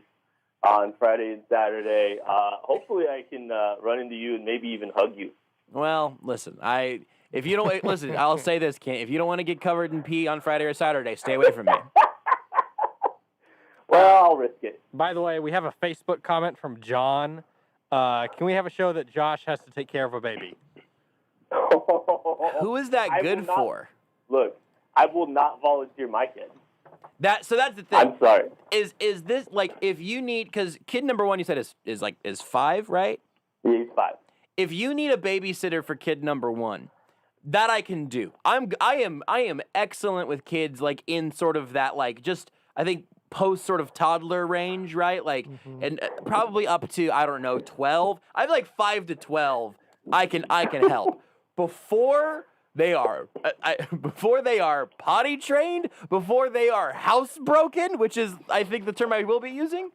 I want nothing to do with it. Nothing at all. I've never changed a diaper in my life. You want to know how I know you're not ready for kids, Josh? You just said housebroken about a child. I know. No, I did it on purpose. I'm going to continue to. So I continue also not being ready for kids because I don't need that in my life. I don't need it. Oh my. If I live my entire life and die peacefully at an old age, having my career diapers changed, still be at 0, I'll be fine with that. Well, I don't wish that on you because kids, all the jokes aside, pretty dope being a dad. I hope you get that experience someday. I got a dog. Beards might be closer now that he's married, so I'm just saying. Beard, you guys gonna have kids soon? Turn on your microphone, coward. I don't know. Talking to you. I don't know. He said, I don't know. You should be a part of that conversation. Just so theoretically, you're approximately 50% of that decision. At some point. God, can you imagine a mini McFly? Holy bleep. All I know is the we'll see what happens kind of approach really means one thing. So, that's a very committal answer there, Beards. Beards, you know kids can't eat, like, chicken strips, right? Like, babies are not allowed to eat chicken strips. Doesn't mean I can't. Fair. No, Beards and his kid are going to be ordering off the kids' menu. Yes, that actually might be. This might be his way back into ordering off the kids' menu, yeah. Or he is cursed. My child would like 3 orders of chicken tenders, please. The kids' version. Yes, he's very hungry. Yes, I know he's 4. Yeah. Or Beards is cursed with the greatest curse of all, which is a child with like a very diverse palate that wants to get into like Mediterranean food. Beards has a child that really likes curry, and he's like, "This is something that now Beards has to deal with." That would be hilarious. I also think go ahead. If his kid's a chef, and he just has to try everything his kid cooks. Yes, it's perfect. Beautiful. It's beautiful. I just think it's pretty funny that Beards has the same strategy for maybe having kids as the Chiefs do for their number 2 cornerback spot right now. It's just like. I don't know. We'll figure it out. We'll get there when we get there. We gave ourselves enough swings, Yeah. Yeah, we're good. Yeah, All right, go take a nap, Kent. You sound tired. Oh, I am. Good night. Kent Swanson of KC Sports Network. You can follow him on Twitter at Kent_Swanson. KCSN.substack.com for the newsletter. That's Kent. That's Craig. That's the whole crew at KCSN. Plus, you can go to KCSportsNetwork.com. And if you're out there at training camp on Friday or Saturday, you can see Kent. He'll either have majestic hair or a hat, and you'll be able to figure it out from there. Just look for the very, very tired man who smells faintly of urine. Did you know you can listen to Almost Entirely Sports anywhere, anytime? Well, you can. Just search for Almost Entirely Sports wherever you get your podcasts.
You're listening to Almost Entirely Sports. I play enough fantasy football. I've been playing fantasy football for coming up on 10 years, which is completely bleeping bonkers. With Joshua Brisco. I've barely been potty trained for 10 years. On Sports Radio 810 WHB.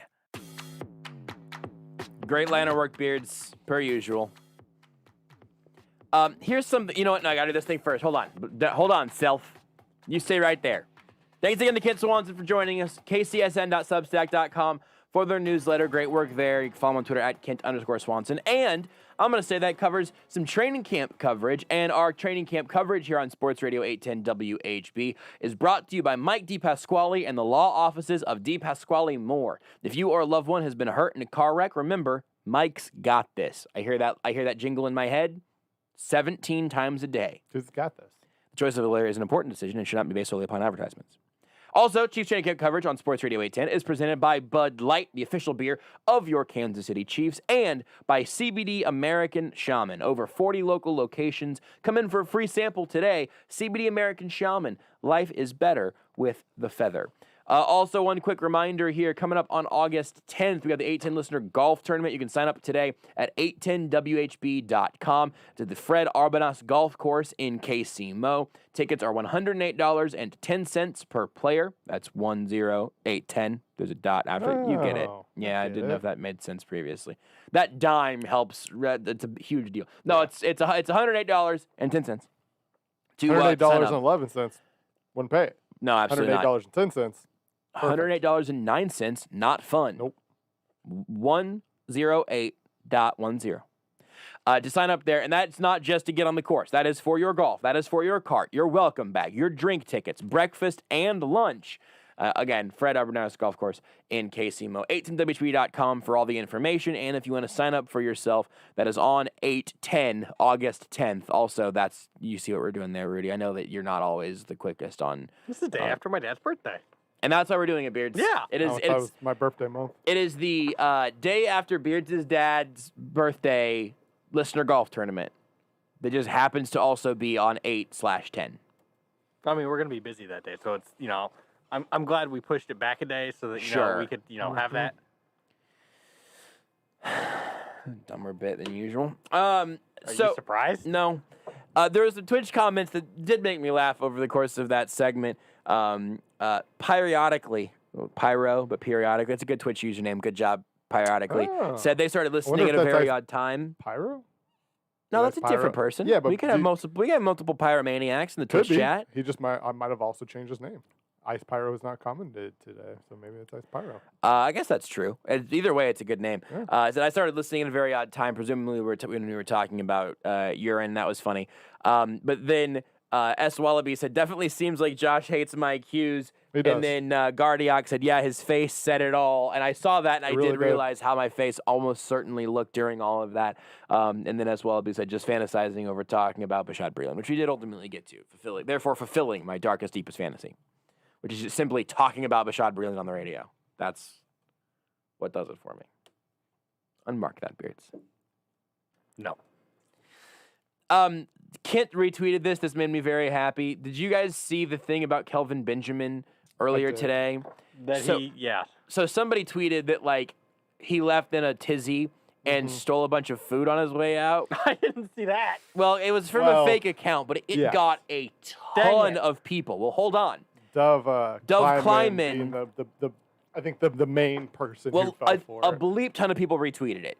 What Dove Kleiman did, though, because he is an aggregated little bleep sometimes on this Twitter machine, where he steals other people's content and then tags them at the end, or will download full videos and then re-upload them with his own watermark over a video that he did not make or own. Not a huge fan of his work. Tweeted, reason for Benjamin's release is wild. After a heated argument with Joe Judge and Dave Gettleman, Kelvin walked off practice. Video surveillance footage showed Benjamin had been stealing food from the facility to take home, according to Wes Steinberg. Dove deserves every bit of that. Because you couldn't even just retweet the fake report like a normal idiot who just gets got by Twitter. That happens sometimes. Sometimes Barry gets you, this is an account that looks sort of like a real reporter, whatever. But whenever you steal the content to make sure that you get the retweets and you credit them at the end, or in many cases don't credit them at all, or credit them by putting your own watermark over a video you don't own, you deserve everything that comes to you. But also, here's the crazy thing. So all of that was nonsense. Zach Rosenblatt, verified on Twitter, 16,000 followers, a reporter, beat writer for the New Jersey Advanced Media, New York Star Ledger, and NJ.com. He tweeted this. Exclusive. I spoke with Kelvin Benjamin and got his side of the story about what happened today when he was cut by the Giants. He ripped Joe Judge a lot. Quote, it was all a hoax. So Art nearly imitated life on this one, or vice versa, I guess. Like, quote, it was just like they were trying to sabotage me to get me out of there, Benjamin told the reporter in a phone. Oh, come on. Come on, internet. Come on, ad blocker. Yes, I'm turning you off. Support great journalism. I'm sorry. I just have ad blocker on for YouTube. If I could only use it for YouTube, I totally would. Like they're trying to sabotage me to get out of there, he says. He declared it a hoax, said Joe Judge doesn't have what it takes to ever lead the Giants to a championship. Quote, I felt like from day one, once I stepped on the field, once I put on the colors, he never liked me. He didn't even want me there. And he went to the Giants to try to become a tight end, by the way, because, I mean, as we remember from his brief time in Kansas City. He's a thick boy. He's just a thick dude. Just a thick boy. He didn't even talk to me Tuesday, Benjamin said. The day before practice, he didn't bring all this up. I just felt like the dude didn't like me. Mr. Gettleman knew exactly what went down. Everybody in the building was telling me I looked great. I was feeling good. It's crazy how they twisted the narrative and about everything like it's a joke. They make it seem like we don't even matter. That's the thing about humanity, man. It's just, Judge, quote, was like, we're going to fine you for being 17 pounds overweight. I was like, how are you going to do that? Benjamin said. I said, quote, so you want me to be a smaller tight end than when I played wide receiver? He had nothing to say. He quieted down. I don't think Kelvin Benjamin should probably be on an NFL roster at this point. Just like, in training camp, whatever, fine. Mm-hmm. I would guess that he will not have a rejuvenated NFL career. Probably not. But Seems also, unlikely. I think he's right about Joe Judge. Seems likely. I think there is a better chance that Kelvin Benjamin is on a 53-man roster this year than that Joe Judge wins a championship as the head coach of the New York Giants. I think the chances both of those are pretty low, but I think it's like 10% to 1%. I mean, Patriots disciples got good track record, so you never know. Huge. They all just want to be Bill Belichick, and it works out great. By the way, you talk about the art imitating life thing there. Yeah. My favorite instance of that ever happening was, I think, 2 years ago or whatever, when Chris Paul was still on the Rockets. And Barry had that report that got a lot of people that was Chris Paul, or Harden wanted Chris Paul out because he was making fun of Harden's man boobs. Yes. And then Skip said it on his show. Yes. And then a video came out of Chris Paul making fun of Harden's man boobs. It was excellent. If we could just let Barry just sort of write some WWE-style storylines for sports, I do think it would be better for the world of sports. Because that's Probably, great. That's yeah. a great example. It was incredible. Nick Prado has hit another home run. A grand slam. His second grand slam this week. That's good. According to the Omaha Storm Chasers. Lesky just essentially tweet Nick Prado, and I was like, "Oh, I bet Who's he did David something. Prado? I don't know. You almost said David I Prado, did. and I'm just curious. But I don't. I think it was just because I just said David Lesky. I think I just combined the names. There's a David Prado, an attorney. appears that David J. Prado is a professor emeritus of sociology at the University of North Carolina. Oh, he's dead. David Prado, photographer. David Prado, wrestling. College wrestling. David J. Prado, professor emeritus of sociology at the University of North Carolina at Greensboro, died at his home. And then it says after a valiant 3-year struggle with ... and then it stops because I clicked the page and it doesn't exist anymore. There's a David Prado who's a special effects actor and producer. I found his IMDb page. I found another obituary for a David L. Prado. No movies that I've seen.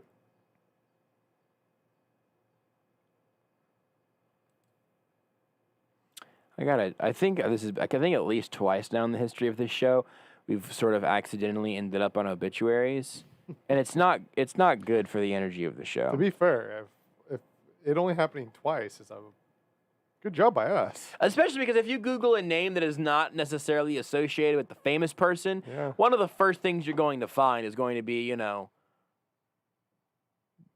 Jimmy Greensboro passed away peacefully at his home at the age of 87. It's like, oh, God, every time. Mm-hmm. Is there a Jimmy Greensboro? How do you spell Greensboro? I think O-U-H. That's how I would do it, I think. Like a borough. There's a Greensboro Police Department. I'm not seeing any Jimmys. Okay, Jimmy Greensboro obituary. I don't think you're allowed to put obituary, though. Well, now at this point, I'm just trying to see if I can find someone named Jimmy Greensboro. Gotcha. I just need... I don't see any Jimmy Greensboro spelled with the other way. We got to see if Kent wants to change the name of his newborn. There's a James Jimmy Brown obituary in Greensboro. That's not what we're looking for. No, really not. I think we're out of luck on this one. I think we're in luck. We could not find a dead person with this certain name. I don't think that's a problem. He's still alive. Or even, you know what, Rudy? Or by the Google, found. Jimmy Greensboro hasn't been born yet. Beards, I know we're now in back-to-back segments of talking about you having kids, but I would like to suggest a name.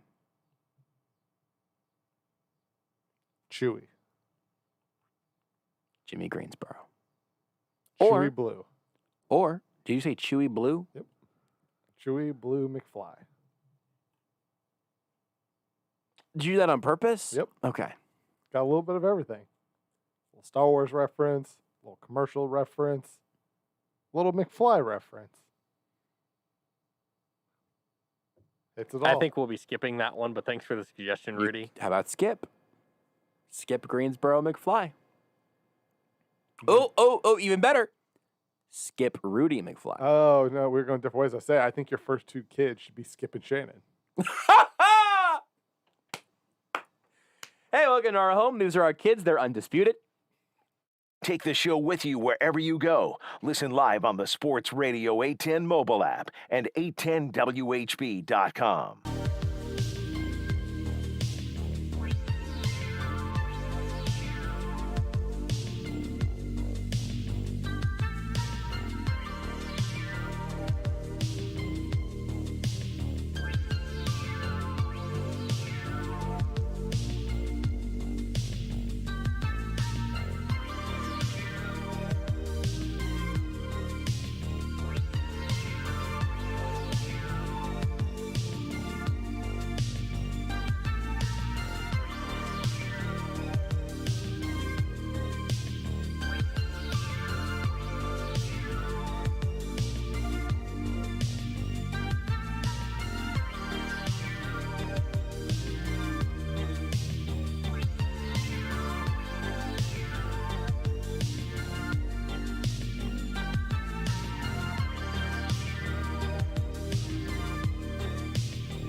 This is Almost Entirely Sports with Joshua Brisco. I wonder how far you could throw a baby. Feels like a fair question, right? It's not going to be a perfect spiral, I can tell you that much. On Sports Radio 810 WHB.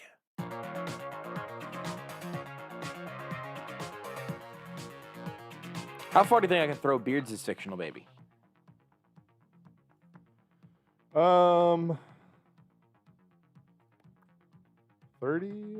20 yards. Well, how new's the baby? Beards, how new is the baby? No, so far it's non-existent. So, So however it's far you can very throw new. air. So it's a couple days old. Yeah, you get about 20 yards. In a seamless transition back to the thing we were talking about earlier in the show, and then we've got something very special happening at 9 o'clock. It is the birth of two new bits.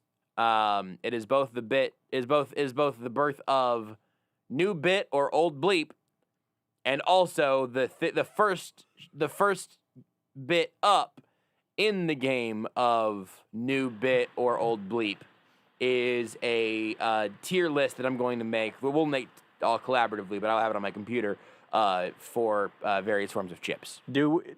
Let me ask you this. Do I need to whip up a unique and original creation for this new game? Yeah, I don't want you to stress over it too much, but if you could get something during the next break, theoretically you'll be able to hit Sports Center, buy yourself a couple more minutes. Yeah, probably. If you come up with something there, I would like to say, Beards, let's make something very clear. Ideally, something good to listen to. Okay. I can do that. Not one of your rinky-dink bull bleep. It won't be a Frankenstein center field. Don't worry. A Frankenstein anything, ideally. Gardiak says if you swaddle it tightly, you can probably get 25 to 30 with a good spiral. The one piece of audio I wanted to get played in this hour is about Trey Smith. Andy Reid talked about Trey Smith today, and because he was asked, like, hey, Trey Smith's getting the start out there right now at right guard. What has he shown you to prove that he's worth that spot? Yeah, well, it was consistency. I mean, he had done a nice job. I mean, not that it's 100% perfect. Young guy, but he showed enough to legitimately be in that position for right now. And then he's got to compete. So we'll see how all that goes when we get the pads on. If he was able to show consistency at a high enough level throughout the mini camps and OTAs and everything, I mean, that's a pretty good explainer there. Beards, let's sneak in the next one real quick here on Orlando Brown Jr. He said whenever he spoke to the media a couple days ago that he's been watching film of some Andy Reid tackles, and Andy Reid was asked about Brown doing that and what Reid thought whenever he heard that Orlando Brown had been going back into the archives. Yeah, well, he loves the game, and so he goes back and he studies. It's impressive to do that, but it gives him an idea of how we roll here. And he's blessed to have a great coach in Andy Heck, who played 14 years in the National Football League, so he's got that firsthand experience at his position. So he's in a good spot right now. He knows that, and he's willing to work. That's what it tells me. He's willing to cover all the bases as he goes. Now, look, the Chiefs put a lot of resources into their offensive line this offseason, so it shouldn't be a surprise that you should feel pretty good about the O-line, but you should feel pretty good about the O-line. I really do think that, I mean, Brown and Tooney, they paid the premium for them to be elite at that spot, so I certainly hope that they are. The rookie group that is at center with Creed Humphrey and potentially at right guard with Trey Smith is really exciting, and both for the short term and the long term. So a lot to be excited about across that Chiefs O-line. Whenever we come back, we're going to rank chips. You're listening to Almost Entirely Sports with Joshua Brisco on Sports Radio 810 WHB.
game between the Phillies and Nationals postponed after 4 Nats players and 8 coaches and staffers tested positive for COVID-19. Manager Dave Martinez says he believes 11 of the 12 were vaccinated. The 2 teams will play a doubleheader tomorrow. A doubleheader in Boston today for the Red Sox and Blue Jays. 1-2. That ball is lined out toward right center field. A hit for Duran. Rolls to the warning track. Plawecki checking around second on his way to third. Mishandled by Springer at the base of the wall. Plawecki is in. Around third. Here comes Duran. Trying to score. Safe and inside the park. Home run. Roxy Bernstein on ESPN Radio. It was eventually called a triple and an error for Duran. The call. The Red Sox win Game 2 4-1 after the Blue Jays took the opener 4-1. The Texas A&M Board of Regents votes 8-1 to allow school president M. Catherine Banks to vote in favor of inviting Texas and Oklahoma to join the SEC. Meanwhile, the Big 12 is accusing ESPN of pushing other leagues to poach other Big 12 teams. ESPN denies the allegation.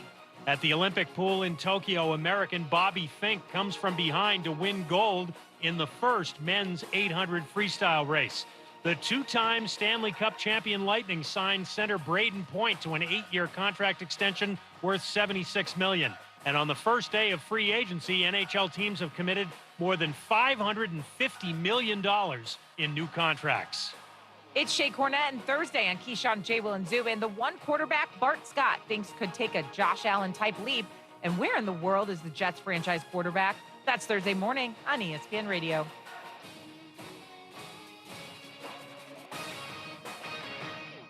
This is Almost Entirely Sports with Joshua Brisco. All right, well, so we've talked Chiefs for 9 hours this week. What are we going to do for this 10th hour? Porgs, porgs, porgs, porgs, porgs, porgs, porgs, porgs, Get rid of your pennies! On Sports Radio 810 WHB.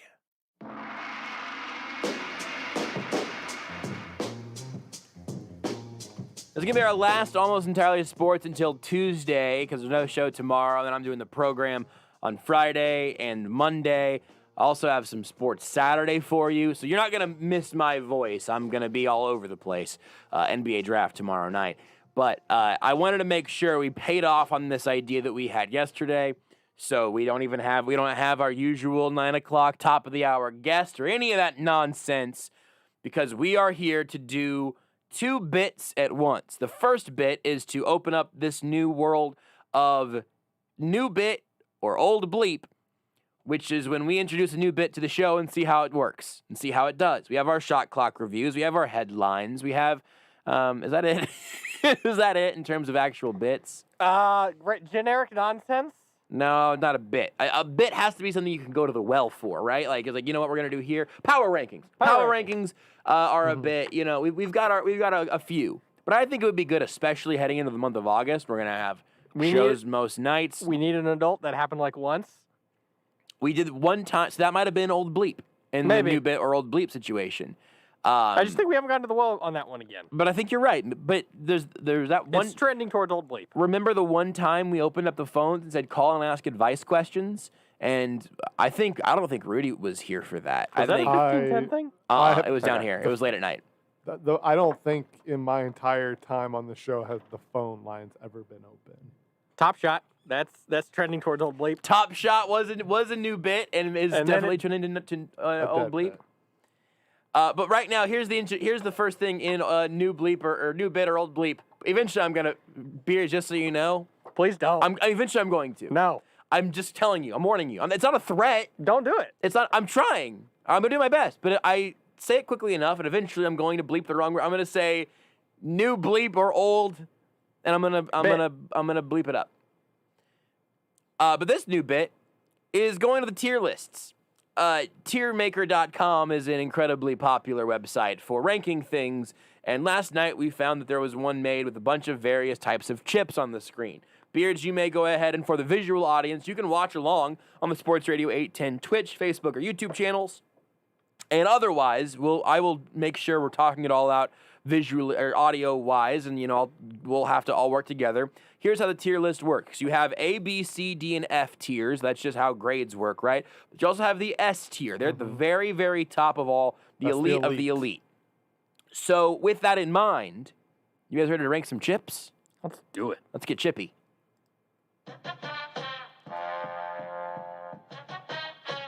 This is a new one you made just for this bit, Yeah, Beards? yeah. It's pretty good. So far, I like it.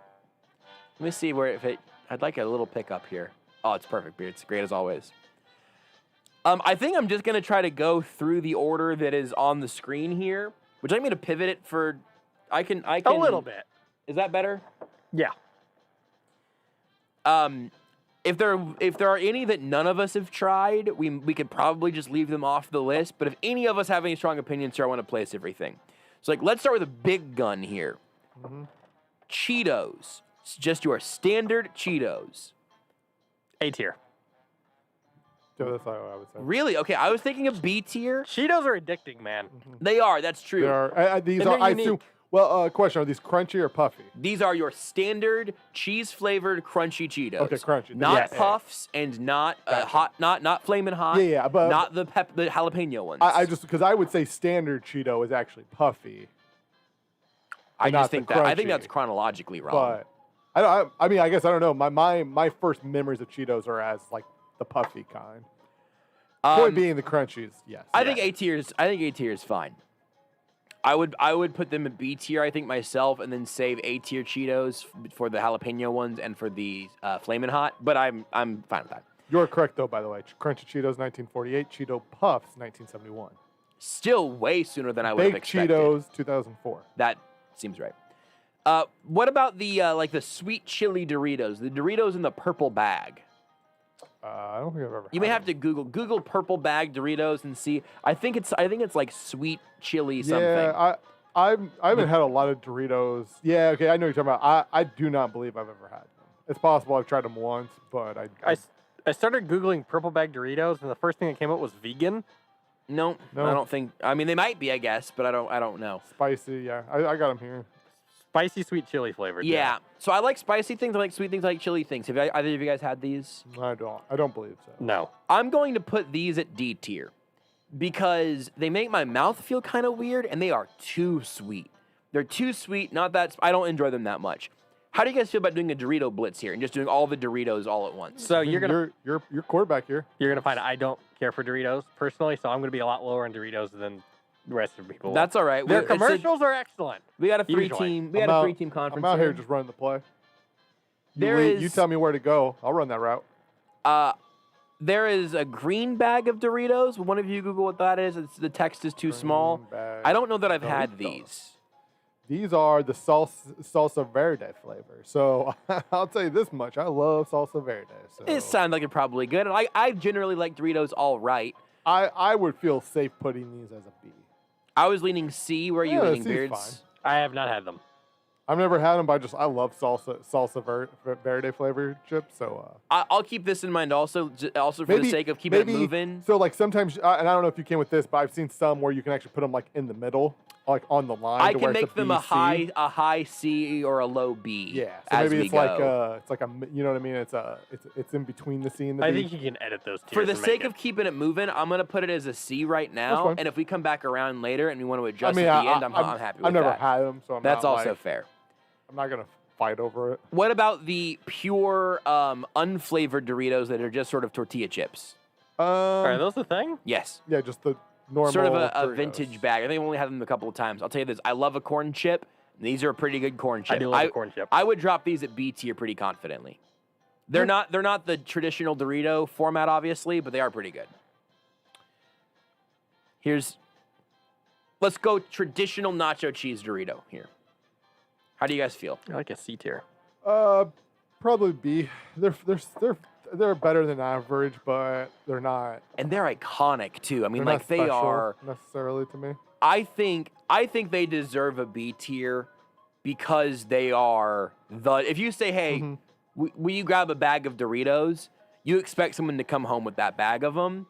And I do not seek them out, but if they're out at a party, I'll eat like 6 of them and go, wow, you know what? Doritos are pretty good. I just don't really eat them anymore. Mhm. But what about Cool Ranch? So I think most people would say Cool Ranch are the best, Doritos. I think the average person would probably. For me, again, they're just kind of a B. Doritos in generally are just like a B for me. They're not a bad chip. They're just not like they don't. They're not earning that A or S tier for me. Beards, how do you feel about Cool Ranch Doritos? Like a D tier. I'm not a ranch person. It's combining two things I don't care for: Doritos Cool and ranch. I'm good with ranch. I like Doritos. I don't really like Cool Ranch Doritos. I think Cool Ranch is their most popular flavor. I think you're right, but I don't like them very much. I like them about the same as I like the nacho cheese. But again, I'm not passionate about Doritos in any way, shape, or form. I'm gonna drop it as a high C right now. That's fine. Because I feel like this is going to be Orange incredibly high C is subjective. good. What about the Doritos Jack, the buffalo chicken flavor or whatever, buffalo ranch or something? Never had them. They're a trip. They're a trip, and they're going low B tier because they are wild. They also have a little bit of that like over sweetness that's not my favorite, but they are really interesting. Yeah, I imagine I'd enjoy them. More Cheetos here. Flamin' Hot Cheetos. Normal Cheetos are an A tier. Where are Flamin' Hot Cheetos land for you guys? For me, it's they're A tier. Beards, there's no way you like Flamin' Hot Cheetos, right? I don't think I've ever had them. I think Shocking. They're really good. A tier, I think, is absolutely where they should be. What about the Puff Cheetos? Those are also on here. I go like a C tier. I say I would definitely go lower because like the one thing I don't like about them is they like stick in your teeth in a weird way. That's what I was gonna say C as well because they just like the way they stick in my teeth. I just don't like. Josh, do you remember the abhorrent thing that we used to do called take test or taste Sure test? do. I miss it. You remember the Satan cigars? Yep. That's what those are. Same texture. I'll also say though, like if you gave me a bag and you're just like, hey, just eat this bag, I'd eat it, no complaints, right? Like they say it's fine. But that's a C tier chip. But like it's just I don't when I'm done, I'm just always like picking on my teeth, like I hate this. Yeah, I think that's smart. Let's go to the Ruffles category. Sour cream and onion Ruffles. Beards, you like wavy chips. You've said this before. I do like wavy chips. I don't, again though, I don't like D tier. You don't like any, you say D tier? Yeah. Because it's not just plain. It's not plain. We can't let It's Beards not just destroy this for the plain. rest of us. Sour cream and onions are a solid B. Yeah, I'm good with that. It's a good chip. I'm putting them over the Doritos that we have in the B tier also. Yeah, I'd rather have a sour cream and onion Ruffle. That's cool. What about a cheddar Ruffle, Rudy? Cheddar Ruffle? Beards, you back on cheddar Ruffles at all? I've never had a cheddar Ruffle. If you imagine it. Mm-hmm. I'm saying imagine it. Yes, okay. Imagination. Imagine it and then say what tier you think it would go in if you had to imagine it. Like a C tier. Thank you. It's a B. It's a good chip. How about this? I'm going to put it after nacho cheese Doritos, though. That's cool. If you got to give me a cheesy chip, I'd rather have the Dorito one. What about Chex Mix? There's going to be a whole category of stuff with bits right here. What do we think about Chex Mix? I'd say a C tier. There's some good stuff in there, and then there's a bunch of other stuff you leave. You're just picking through it for the better stuff. I think Beers is probably right there. Like there's stuff in there that's A tier. There's stuff in there that's like D tier. And so it's a C tier. Probably just kind of come out in the C tier. I'm totally comfortable with that. Yeah. What about Chex Mix Bold? It's just Chex Mix with more seasoning and whatnot. Yeah. Huh. It's pretty good. I'm Never pretty heard sure of I've it. had it. It's in a black bag. It says Bold on it. I've never heard of it. I've definitely heard of it. I don't remember if I've had If it. Chex Mix, if we're on the same page for Chex Mix being maybe a high C tier, probably I think a bumping it up to low a B B. tier is probably right for Chex Mix Bold. And I'm gonna go ahead and put it over the Doritos Jacked because those are kind of cartoon chips.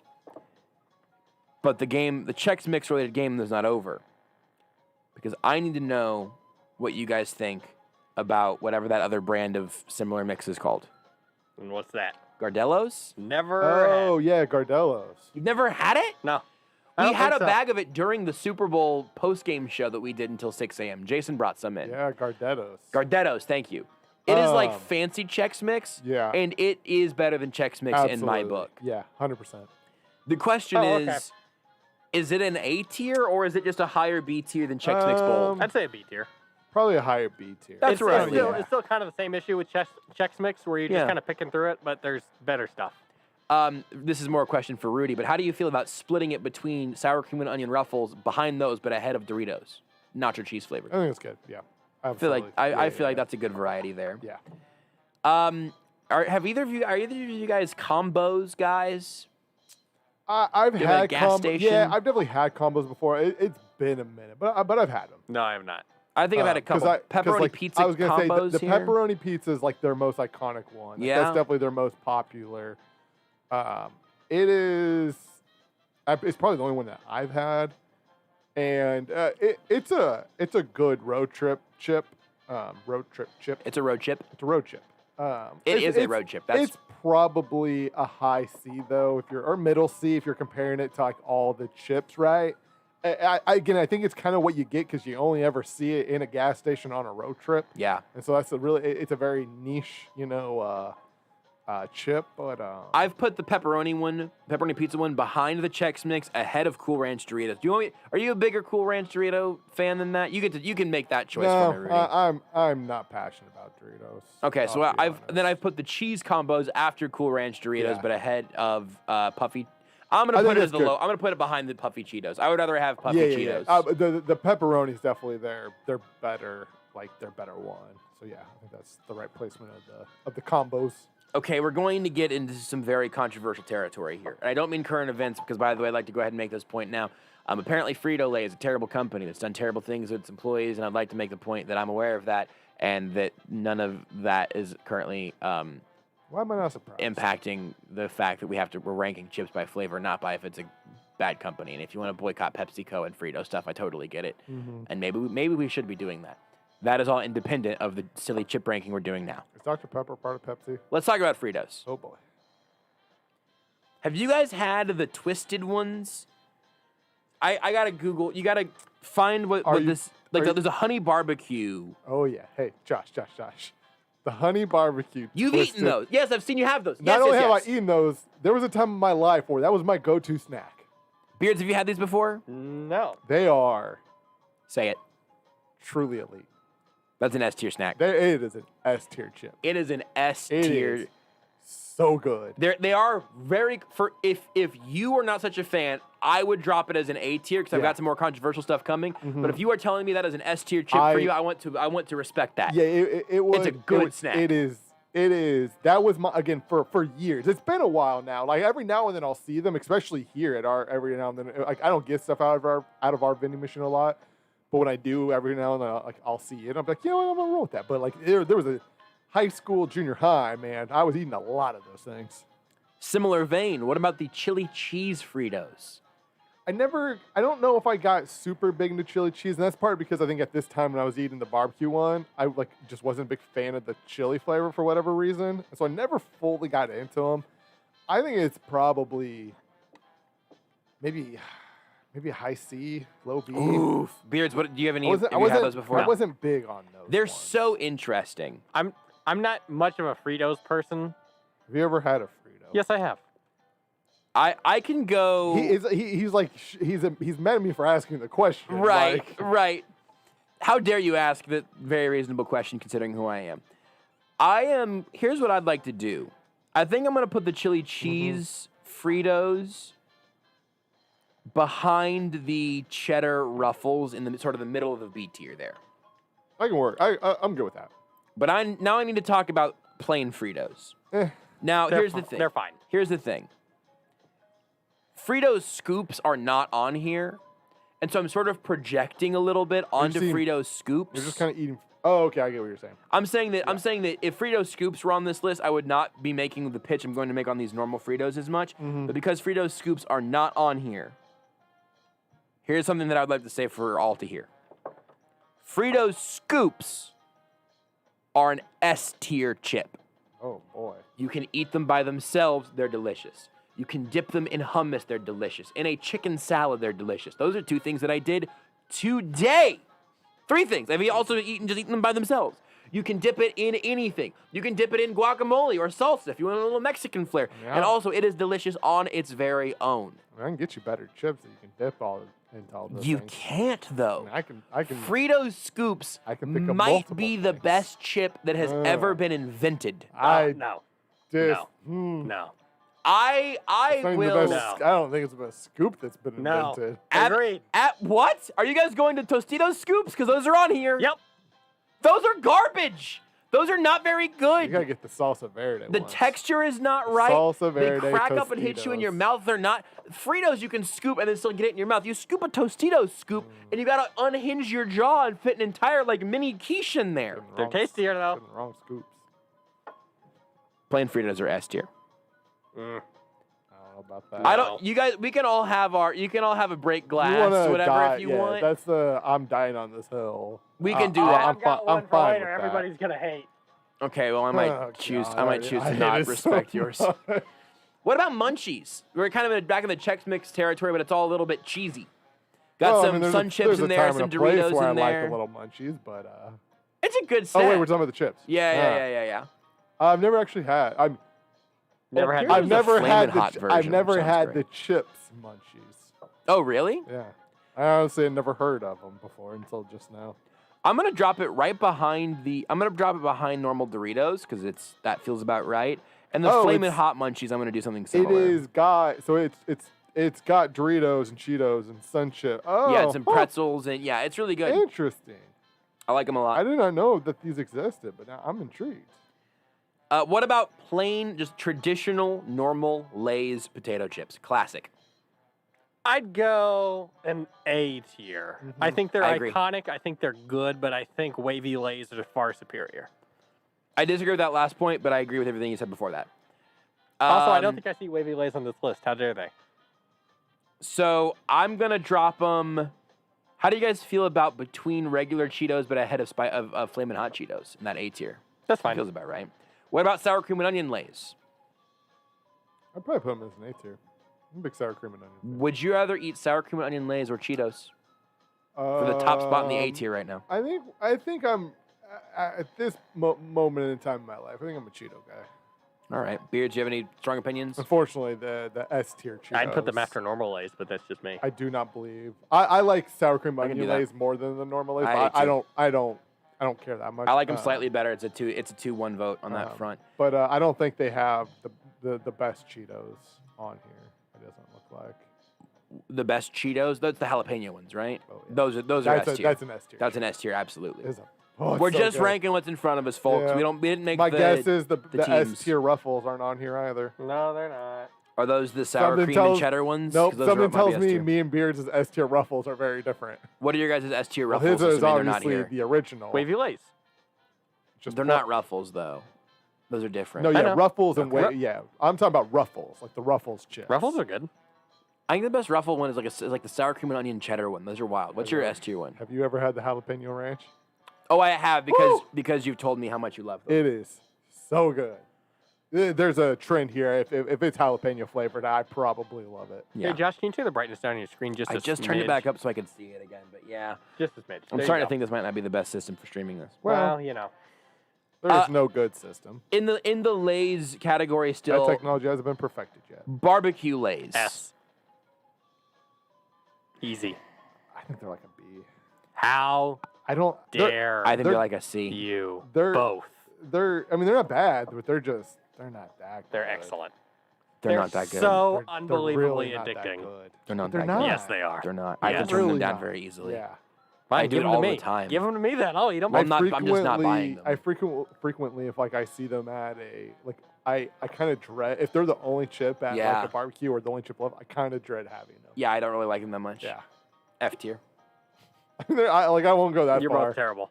I'm not a big. When I was younger, they were by far my favorite. I would say, which is probably why I saw them as a B. But like, once I hit like 8, I stopped. They stopped being my favorite. Beards, best I can get you here, just sort of, just in terms of getting you a plot of land to build on. Best I can do is an A tier for you. That's fine. I'll take it. But I can put them. at the bottom of the A tier. Fine. I think the other ones are clearly superior there. What about baked barbecue chips, barbecue Lays? I've never had any of the baked Lay's chips. Not surprising. Yeah. I just go for normal ones. I don't. The beers are healthier. No, I kind of like the baked ones more than the fried ones. Yeah, I don't know if I might redo this tier list myself tonight in the dark of night. I don't have like. You will. I won't argue that. I don't really like them both. Chaotic Warrior agrees with me, by the way, on the barbecue Lay's. Yeah, They lots are. of people will agree Tier. with you. That's Yeah, fine. yeah, I that's just totally fine. two of them are not on the show with you right now. Yeah. I can drop baked Lays, kind of Baked barbecue Lays. baked barbecue Lays. I can drop those They're down kind of in the same. by as the just, chili Fritos. they're They kind have a of- similar feel for me. That's fine. Yeah. I think they're just kind of the same as barbecue. I'm just kind of with both of them. I'm just like meh. Do you guys know anything about bacon? It's pork skins. What? No. No. What's it called? F tier. Let's keep it moving. Then there's bacon it hot and spicy pork rinds. Ooh. Those sound better. Bacon it. They're just pork rinds. Hot They're and just fried pork. spicy They're pork rinds. You know, I've never been a huge pork rind guy. Pork skins, I guess. I'm putting the spicy ones ahead of those Doritos I don't like very much in the D tier. That's fine because I like spicy stuff. What is this little blue packet over here in the bottom corner? I don't know. I don't know either. I baked normal Lays. That's a good chip. It's a good chip. Yeah. It's probably not quite S tier, but it's A tier. All right, I'm putting two bags of chips in front of you, Rudy. If you want to go, if your argument here is to go to S tier, I'm not gonna. I'm putting two bags of chips in front of you. Yeah. Here's some baked Lays, Got baked Lays. and here's some classic I got Lays. some classic Lays. Which ones are you eating? I'm going baked. I am too, actually. Yeah. I like baked Lays as baked Lays or sour cream and onion classic. Oh, that's a little tough. I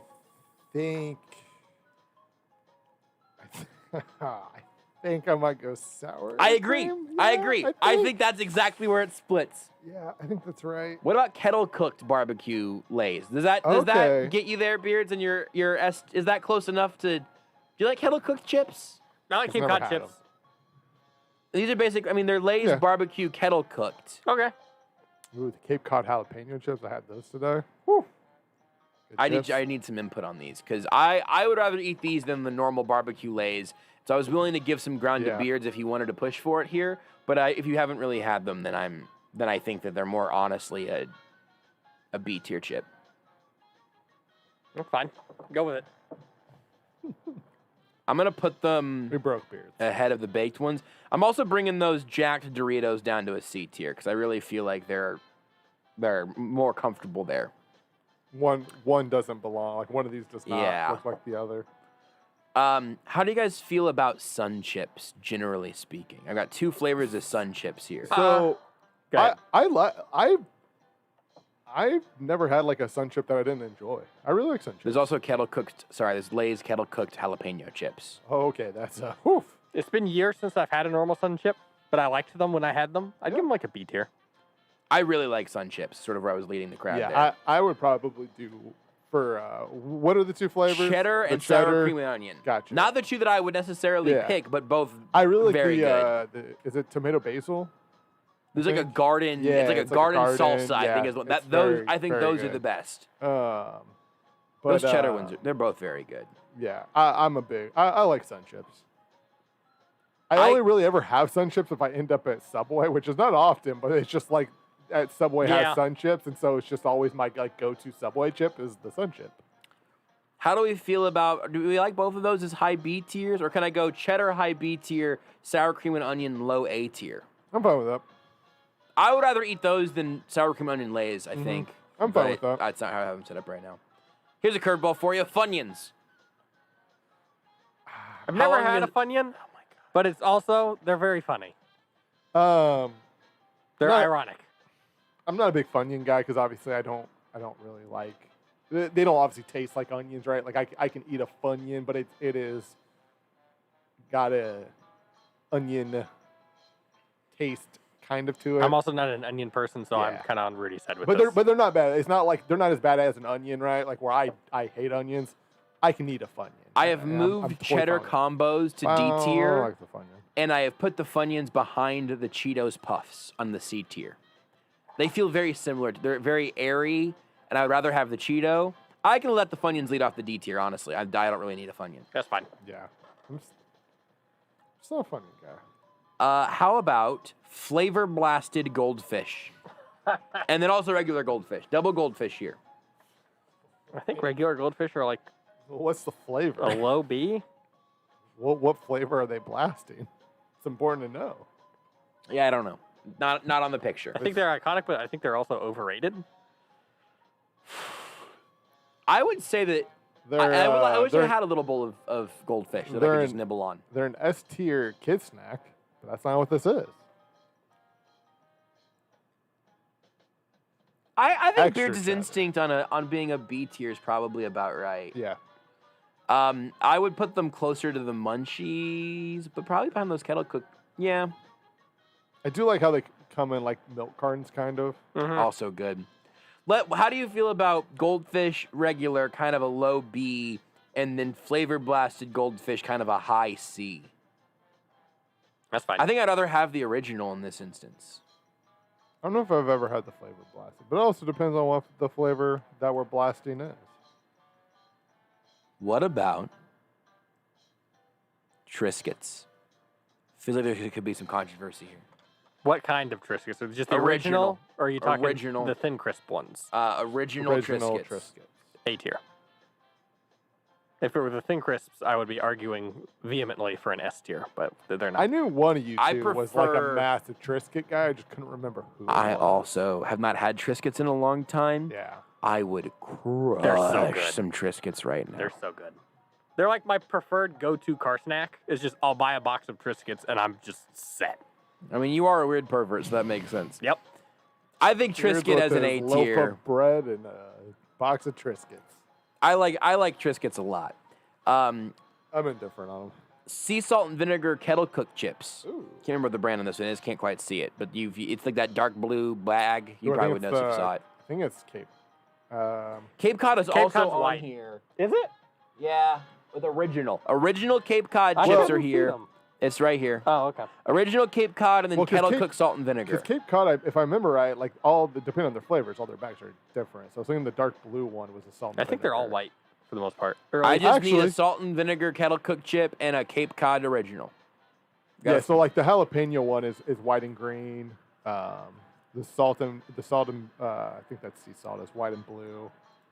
Starting to feel the walls closing in on this bit a little bit. It was a lot more chips than I realized. A lot of so chips. I'd like you guys to just tell me how you feel about Cape Cod originals and kettle cooked sea salt and vinegar. I would put original Cape Cods around the same place as a classic Lay's. I like them a lot. I think they're a little too small sometimes. I like them a lot. If they were jalapeno, they'd be S tiered, but originals I assume are very good. You want to go low? You want to go A on the Cape Cod? That Sure. works. And what I've about only- the I've sea only salt and had the vinegar? They're not Cape Cod, but they're kettle cooked. I've had these before. It really just is how you feel about sea salt and vinegar flavor, I think. It's a good flavor. It is, I agree. B. I like it. Yeah. I go B. Yep. I'm going to put it ahead think of B the is good. Ghirardellos and ahead of the Doritos, but behind the sour cream ruffles and the cheese sun chips. Still so many chips. So there's quite a few left. Pizza flavored Pringles. Do we need to do this, guys? Do we need to do this right now, or can I put it in F tier and can we move on? I don't need I don't need pizza flavored Pringles, man. Sour cream and onion Pringles, however. Do you want to put up a fight on the pizza Pringles, Rudy? It seems like you're thinking. I don't. Okay. I mean, here's the thing. For me, I don't know if I put them in F, but I'm also like, I'm not trying to put them in as a B or a C, so it's like I don't really care. I just dropped sour cream and onion Pringles right ahead of the flavor blasted Cheeto or the C tier. I think is like just lots of flavor or some certain sort of fatal flaw. And I feel like there are not regular Pringles on here, which is disappointing. Really? I think those are an A or a B tier actually. I was gonna say about that range. Yeah. I'm gonna go low B for sour cream and onion Pringles, partially because there are no regular ones. Weird. There are those spicy Chester fries. They're just basically flaming hot Cheetos, sort of. My unique original creation. Can you make another one? Did that fast? I had a backup. I had a always sports center. prepared. Had you guys had veggie straws before? I have had veggie straws. No. I low key kind of like them. They're not an S tier or anything. They're a perfectly fine chip. They don't taste like obviously like vegetables, beards. They're high C, low B probably. I dropped them at low B, and I'm pretty happy with how the screen looks at that point. Do we have any idea what this blue one is? No.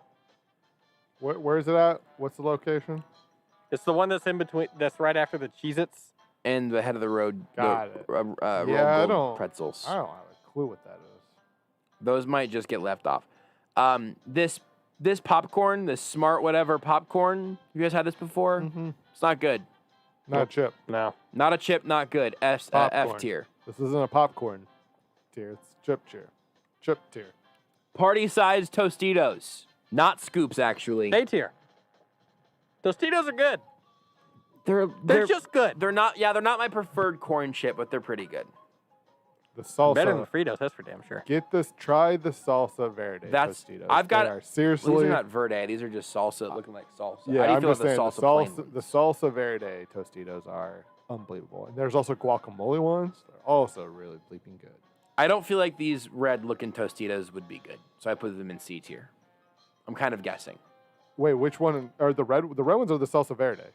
Verde means green. There's no way this is salsa verde, verde, so what right? color's the bag? Blue. Okay, yeah. The bag's green, but the chips are like kind of tinted red. So these might be your guys here. No, the bag is green. Okay. Yeah. I'm gonna leave it down Anyway. in C tier. How about Takis?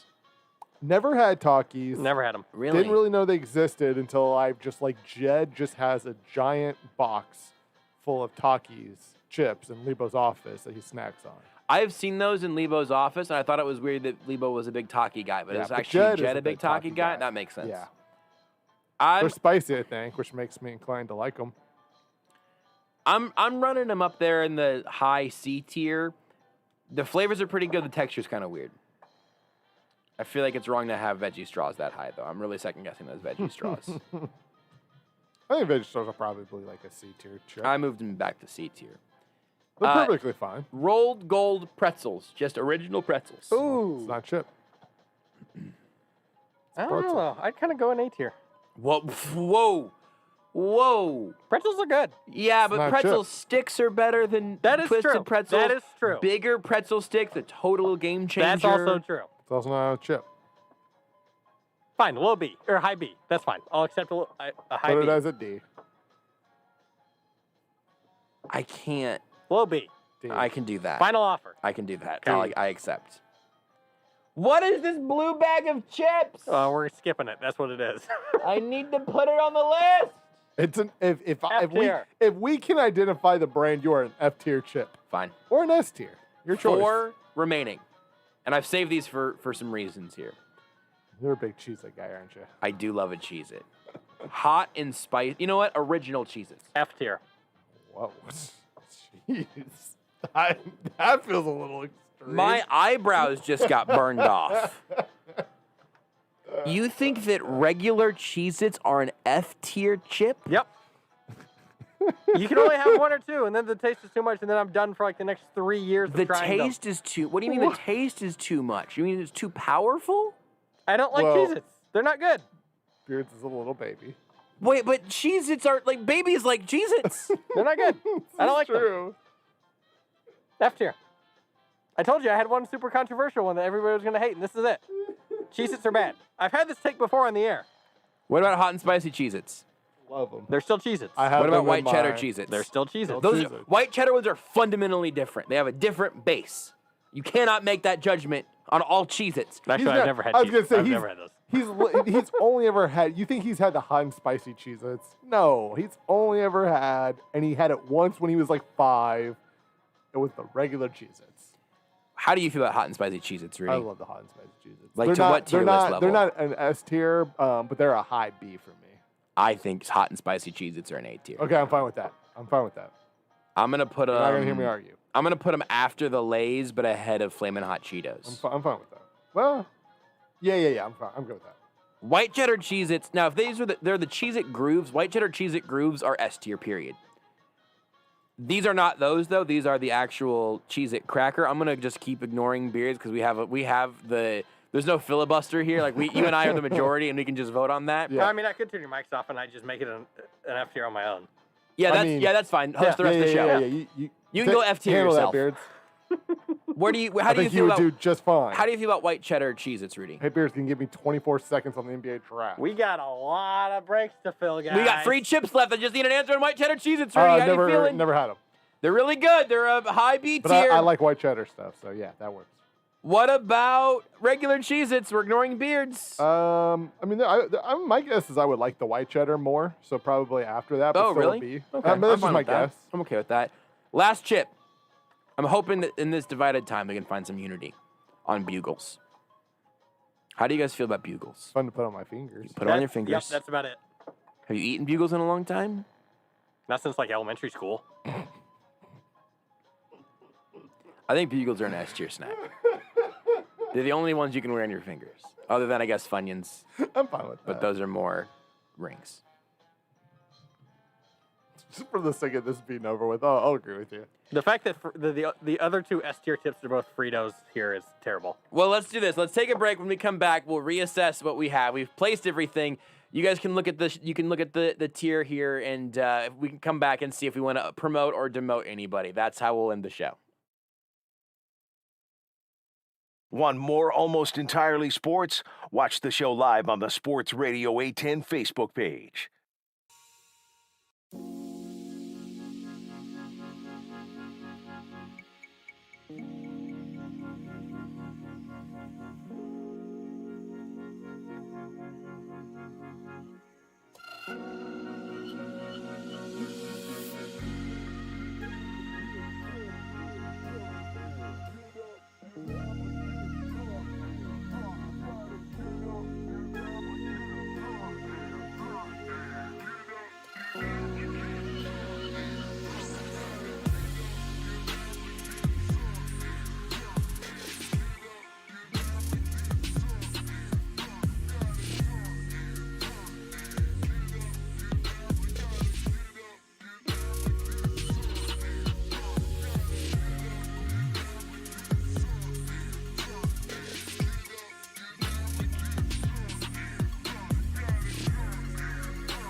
You're listening to Almost Entirely Sports. It was like 50-second shirt on, break, 10-second shirt off on the back. With Joshua Brisco. Why don't you cut yourself saying that and just have that audio for a That's fine. out of context liner that's going to confuse us later on. On Sports Radio 810 WHB.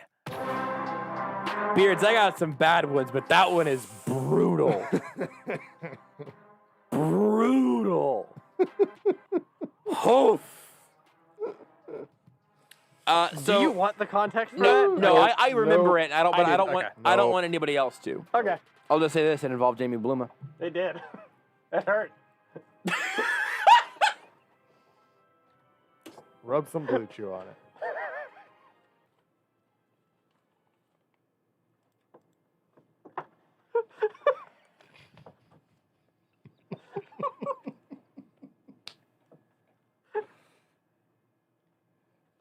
So, our final list here is obviously there's a lot of ups and downs. There are only 3 things in S tier right now, and 2 of them you guys don't like. And so I'd like to offer. Wait, what are the 3 in S tier? Do you want music for this? Yeah. Oh boy. The 3 S tier chips are the honey barbecue Fritos, regular Good. Fritos, and Bugles. I'm fine with Buell. Here's what I'm willing to offer. I'm willing to upgrade Cheetos to S tier. I'm willing to upgrade sour cream and onion Lay's to S tier. I'm willing to upgrade baked regular Lay's to S tier. I mean, I don't think the problem is the chips. I'm willing to It's the give lack- Beards barbecue Lay's on the end of I S don't tier. know I don't about think that. it's right, but I'm willing to offer it. I mean, Beards just literally made the argument for why it's not an S tier chip, like during the break. Like he doesn't want it all the time because it doesn't go with everything. Like that's not an S tier chip. I think that's part of the reason that Frito scoops are so important. Oh. What if you guys could add a chip to this, an S tier chip? Mine is white cheddar cheese at Grooves. That is number 1 overall seed for me. The jalapeno crunchy Cheetos. Wavy Lays. Where are the Wavy Lays at? I'm surprised the wavy lace because that's also just like that's just a very Jalapeno Cheetos are an S tier, by the way, for sure, 100%. With that said, in fact, actually, Beards, I'm glad you picked this music. 'Cause like this should be the music for new bit or old bleep. Because we have to investigate. We have to get to the core of a new bit and decide: is it a new bit or is it old bleep? And we did that. Look, did that take too long? Absolutely. Yes. A lot of chips there. Yes. And it just took too long. We also don't agree on all that much with them, so But that's you know fine. That's part of it. That is part of it. But I'm on, and somebody asked on the Twitch chat, What website is it? Josh? Tiermaker.com, TIERmaker.com.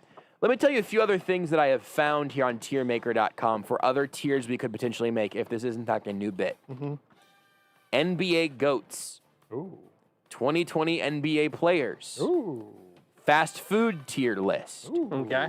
Marvel movie tier list. There we Okay. go. Fruit tier list. Okay. Candy tier list. And cereal tier list. Of course, my page gave me just like immediately featured video game templates. Like it knows me. I have screenshotted the both forms of our chip tier list, so I think that I can tweet out later or not. Dragon Ball Z Fighters. I am not sure that was a good segment of radio that we just did, Nah. but I just found a controller tier list. I think, like video game controllers, Yes. I think this bit is a new bit. That is my vote right now. I agree. I think, you know, Shorter we ones? got to Yes. figure out how many is our cutoff, because that was like, what, 40 or whatever? I just found that like was a little bit too much. I found a video game tier list. It says 250 plus video games. Well, it looks like we're doing that for a whole show on Tuesday. But Probably the fast a little food, too much. The fast food tier list is, let's see, 3, 6, 9, 12, 14. It's like 20-ish. That's fine. 20 fast food places we can do. Yeah. Like 20 Marvel movies we can do. Yup. Also, 15 fruits. Also, we don't have to do it all in one segment. We can do some Sure. of them, but then we can take a break, then we can do more. This Oh, boy, candy there's one a Nintendo one has too many. and there's just way too many games there. But I think as long as the cereal might be close to too many. But like I kind of want to do the fast food tier list right now, and I don't think we would probably have time. No, we got about 5 minutes. But I think that having that as something we could do in the future, I do feel pretty good about. There's like 20 controllers here. Like we should do that one. Yeah. All right, so there it is. Beers, could you get the gavel, please? I'm not. You keep looking. You look for it. No, I haven't made the ruling yet. Oh. You go find the gavel. You have 5 minutes to find that. I'll stall. I think our chip tier list is going to be going to bring a lot of consternation from some folks. I'm not sure we did a very good job of it. I think these are all things that you could argue relatively easily. 2020 NFL quarterbacks. Joe Flacco, elite. S tier. But I do think that this bit. Did you find it, Beards? Yes. I do think this. First of all, new bit, old bleep. Definitely a new bit. Tier list making on the show, as long as it's not as many chips as we just did, I think I have universally approval from all three of us. It is in fact a new bit. All Taylor Swift songs.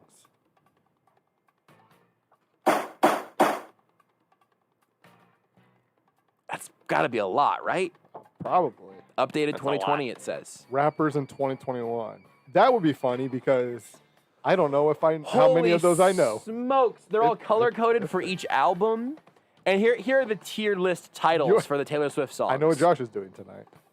Bottom to top: Bleach Hair Taylor, Skip, Filler, I Can Jam, Iconic Bops, and Literally Life Changing. There's a Game of Thrones. I don't know if it's worth it for me to just drag and drop all of them into Literally Life Changing. I know who you're going to call to do this bit with. Oh boy, there's a lot of Game of Thrones characters. I bet there's a Taylor Swift album one. That might be. Maybe we have Brooke on at some point to talk about the Steelers, and then also we have her do a Taylor Swift tier list. Did the Chiefs play Steelers this year? No. Who knows? Who could say? Probably. It's impossible. I think so. It's impossible to know. They don't. Okay. That's wild. They open with the Browns, but they don't play the entire division. The Office characters. No, wait, hold on. Don't they play the Ravens? They do play the Ravens. No, that's where all that money is. They play the Steelers on December 26th. Okay. Day after Christmas? Yeah. The Office characters would be fun.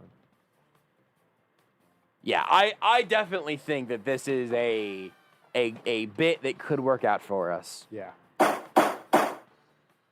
Nickelodeon tier list. 2020 NBA starting point guards. Best football players, but it's not actually football, it's football. Ricky Rubio, superstar.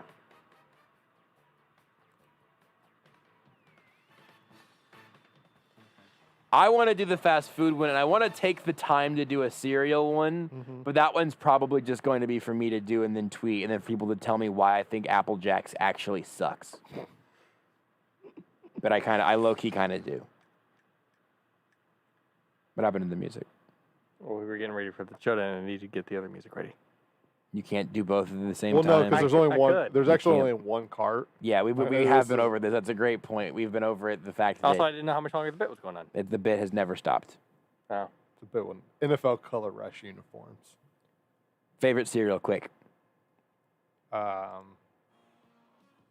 Oof. I don't know. I don't eat a lot of cereal. Beards, when was the last time you ate cereal? Years ago. I'm not a cereal person. Yeah, I don't really eat breakfast. Same.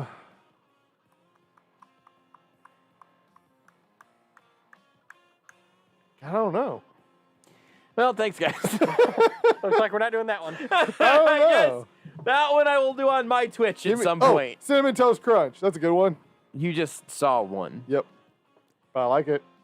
Rank Taylor Swift albums. There we go. I had a strawberry Cinnamon Toast Crunch once, and it was fantastic. The Weeknd songs. I'm a big Cinnamon Toast Crunch guy. I'll go with that one. There's just one. It's just all of them are the same song. How dare you? Disrespect. How dare you? Just the You eat 3 foods and tell the Weeknd that he doesn't have enough variety in his life.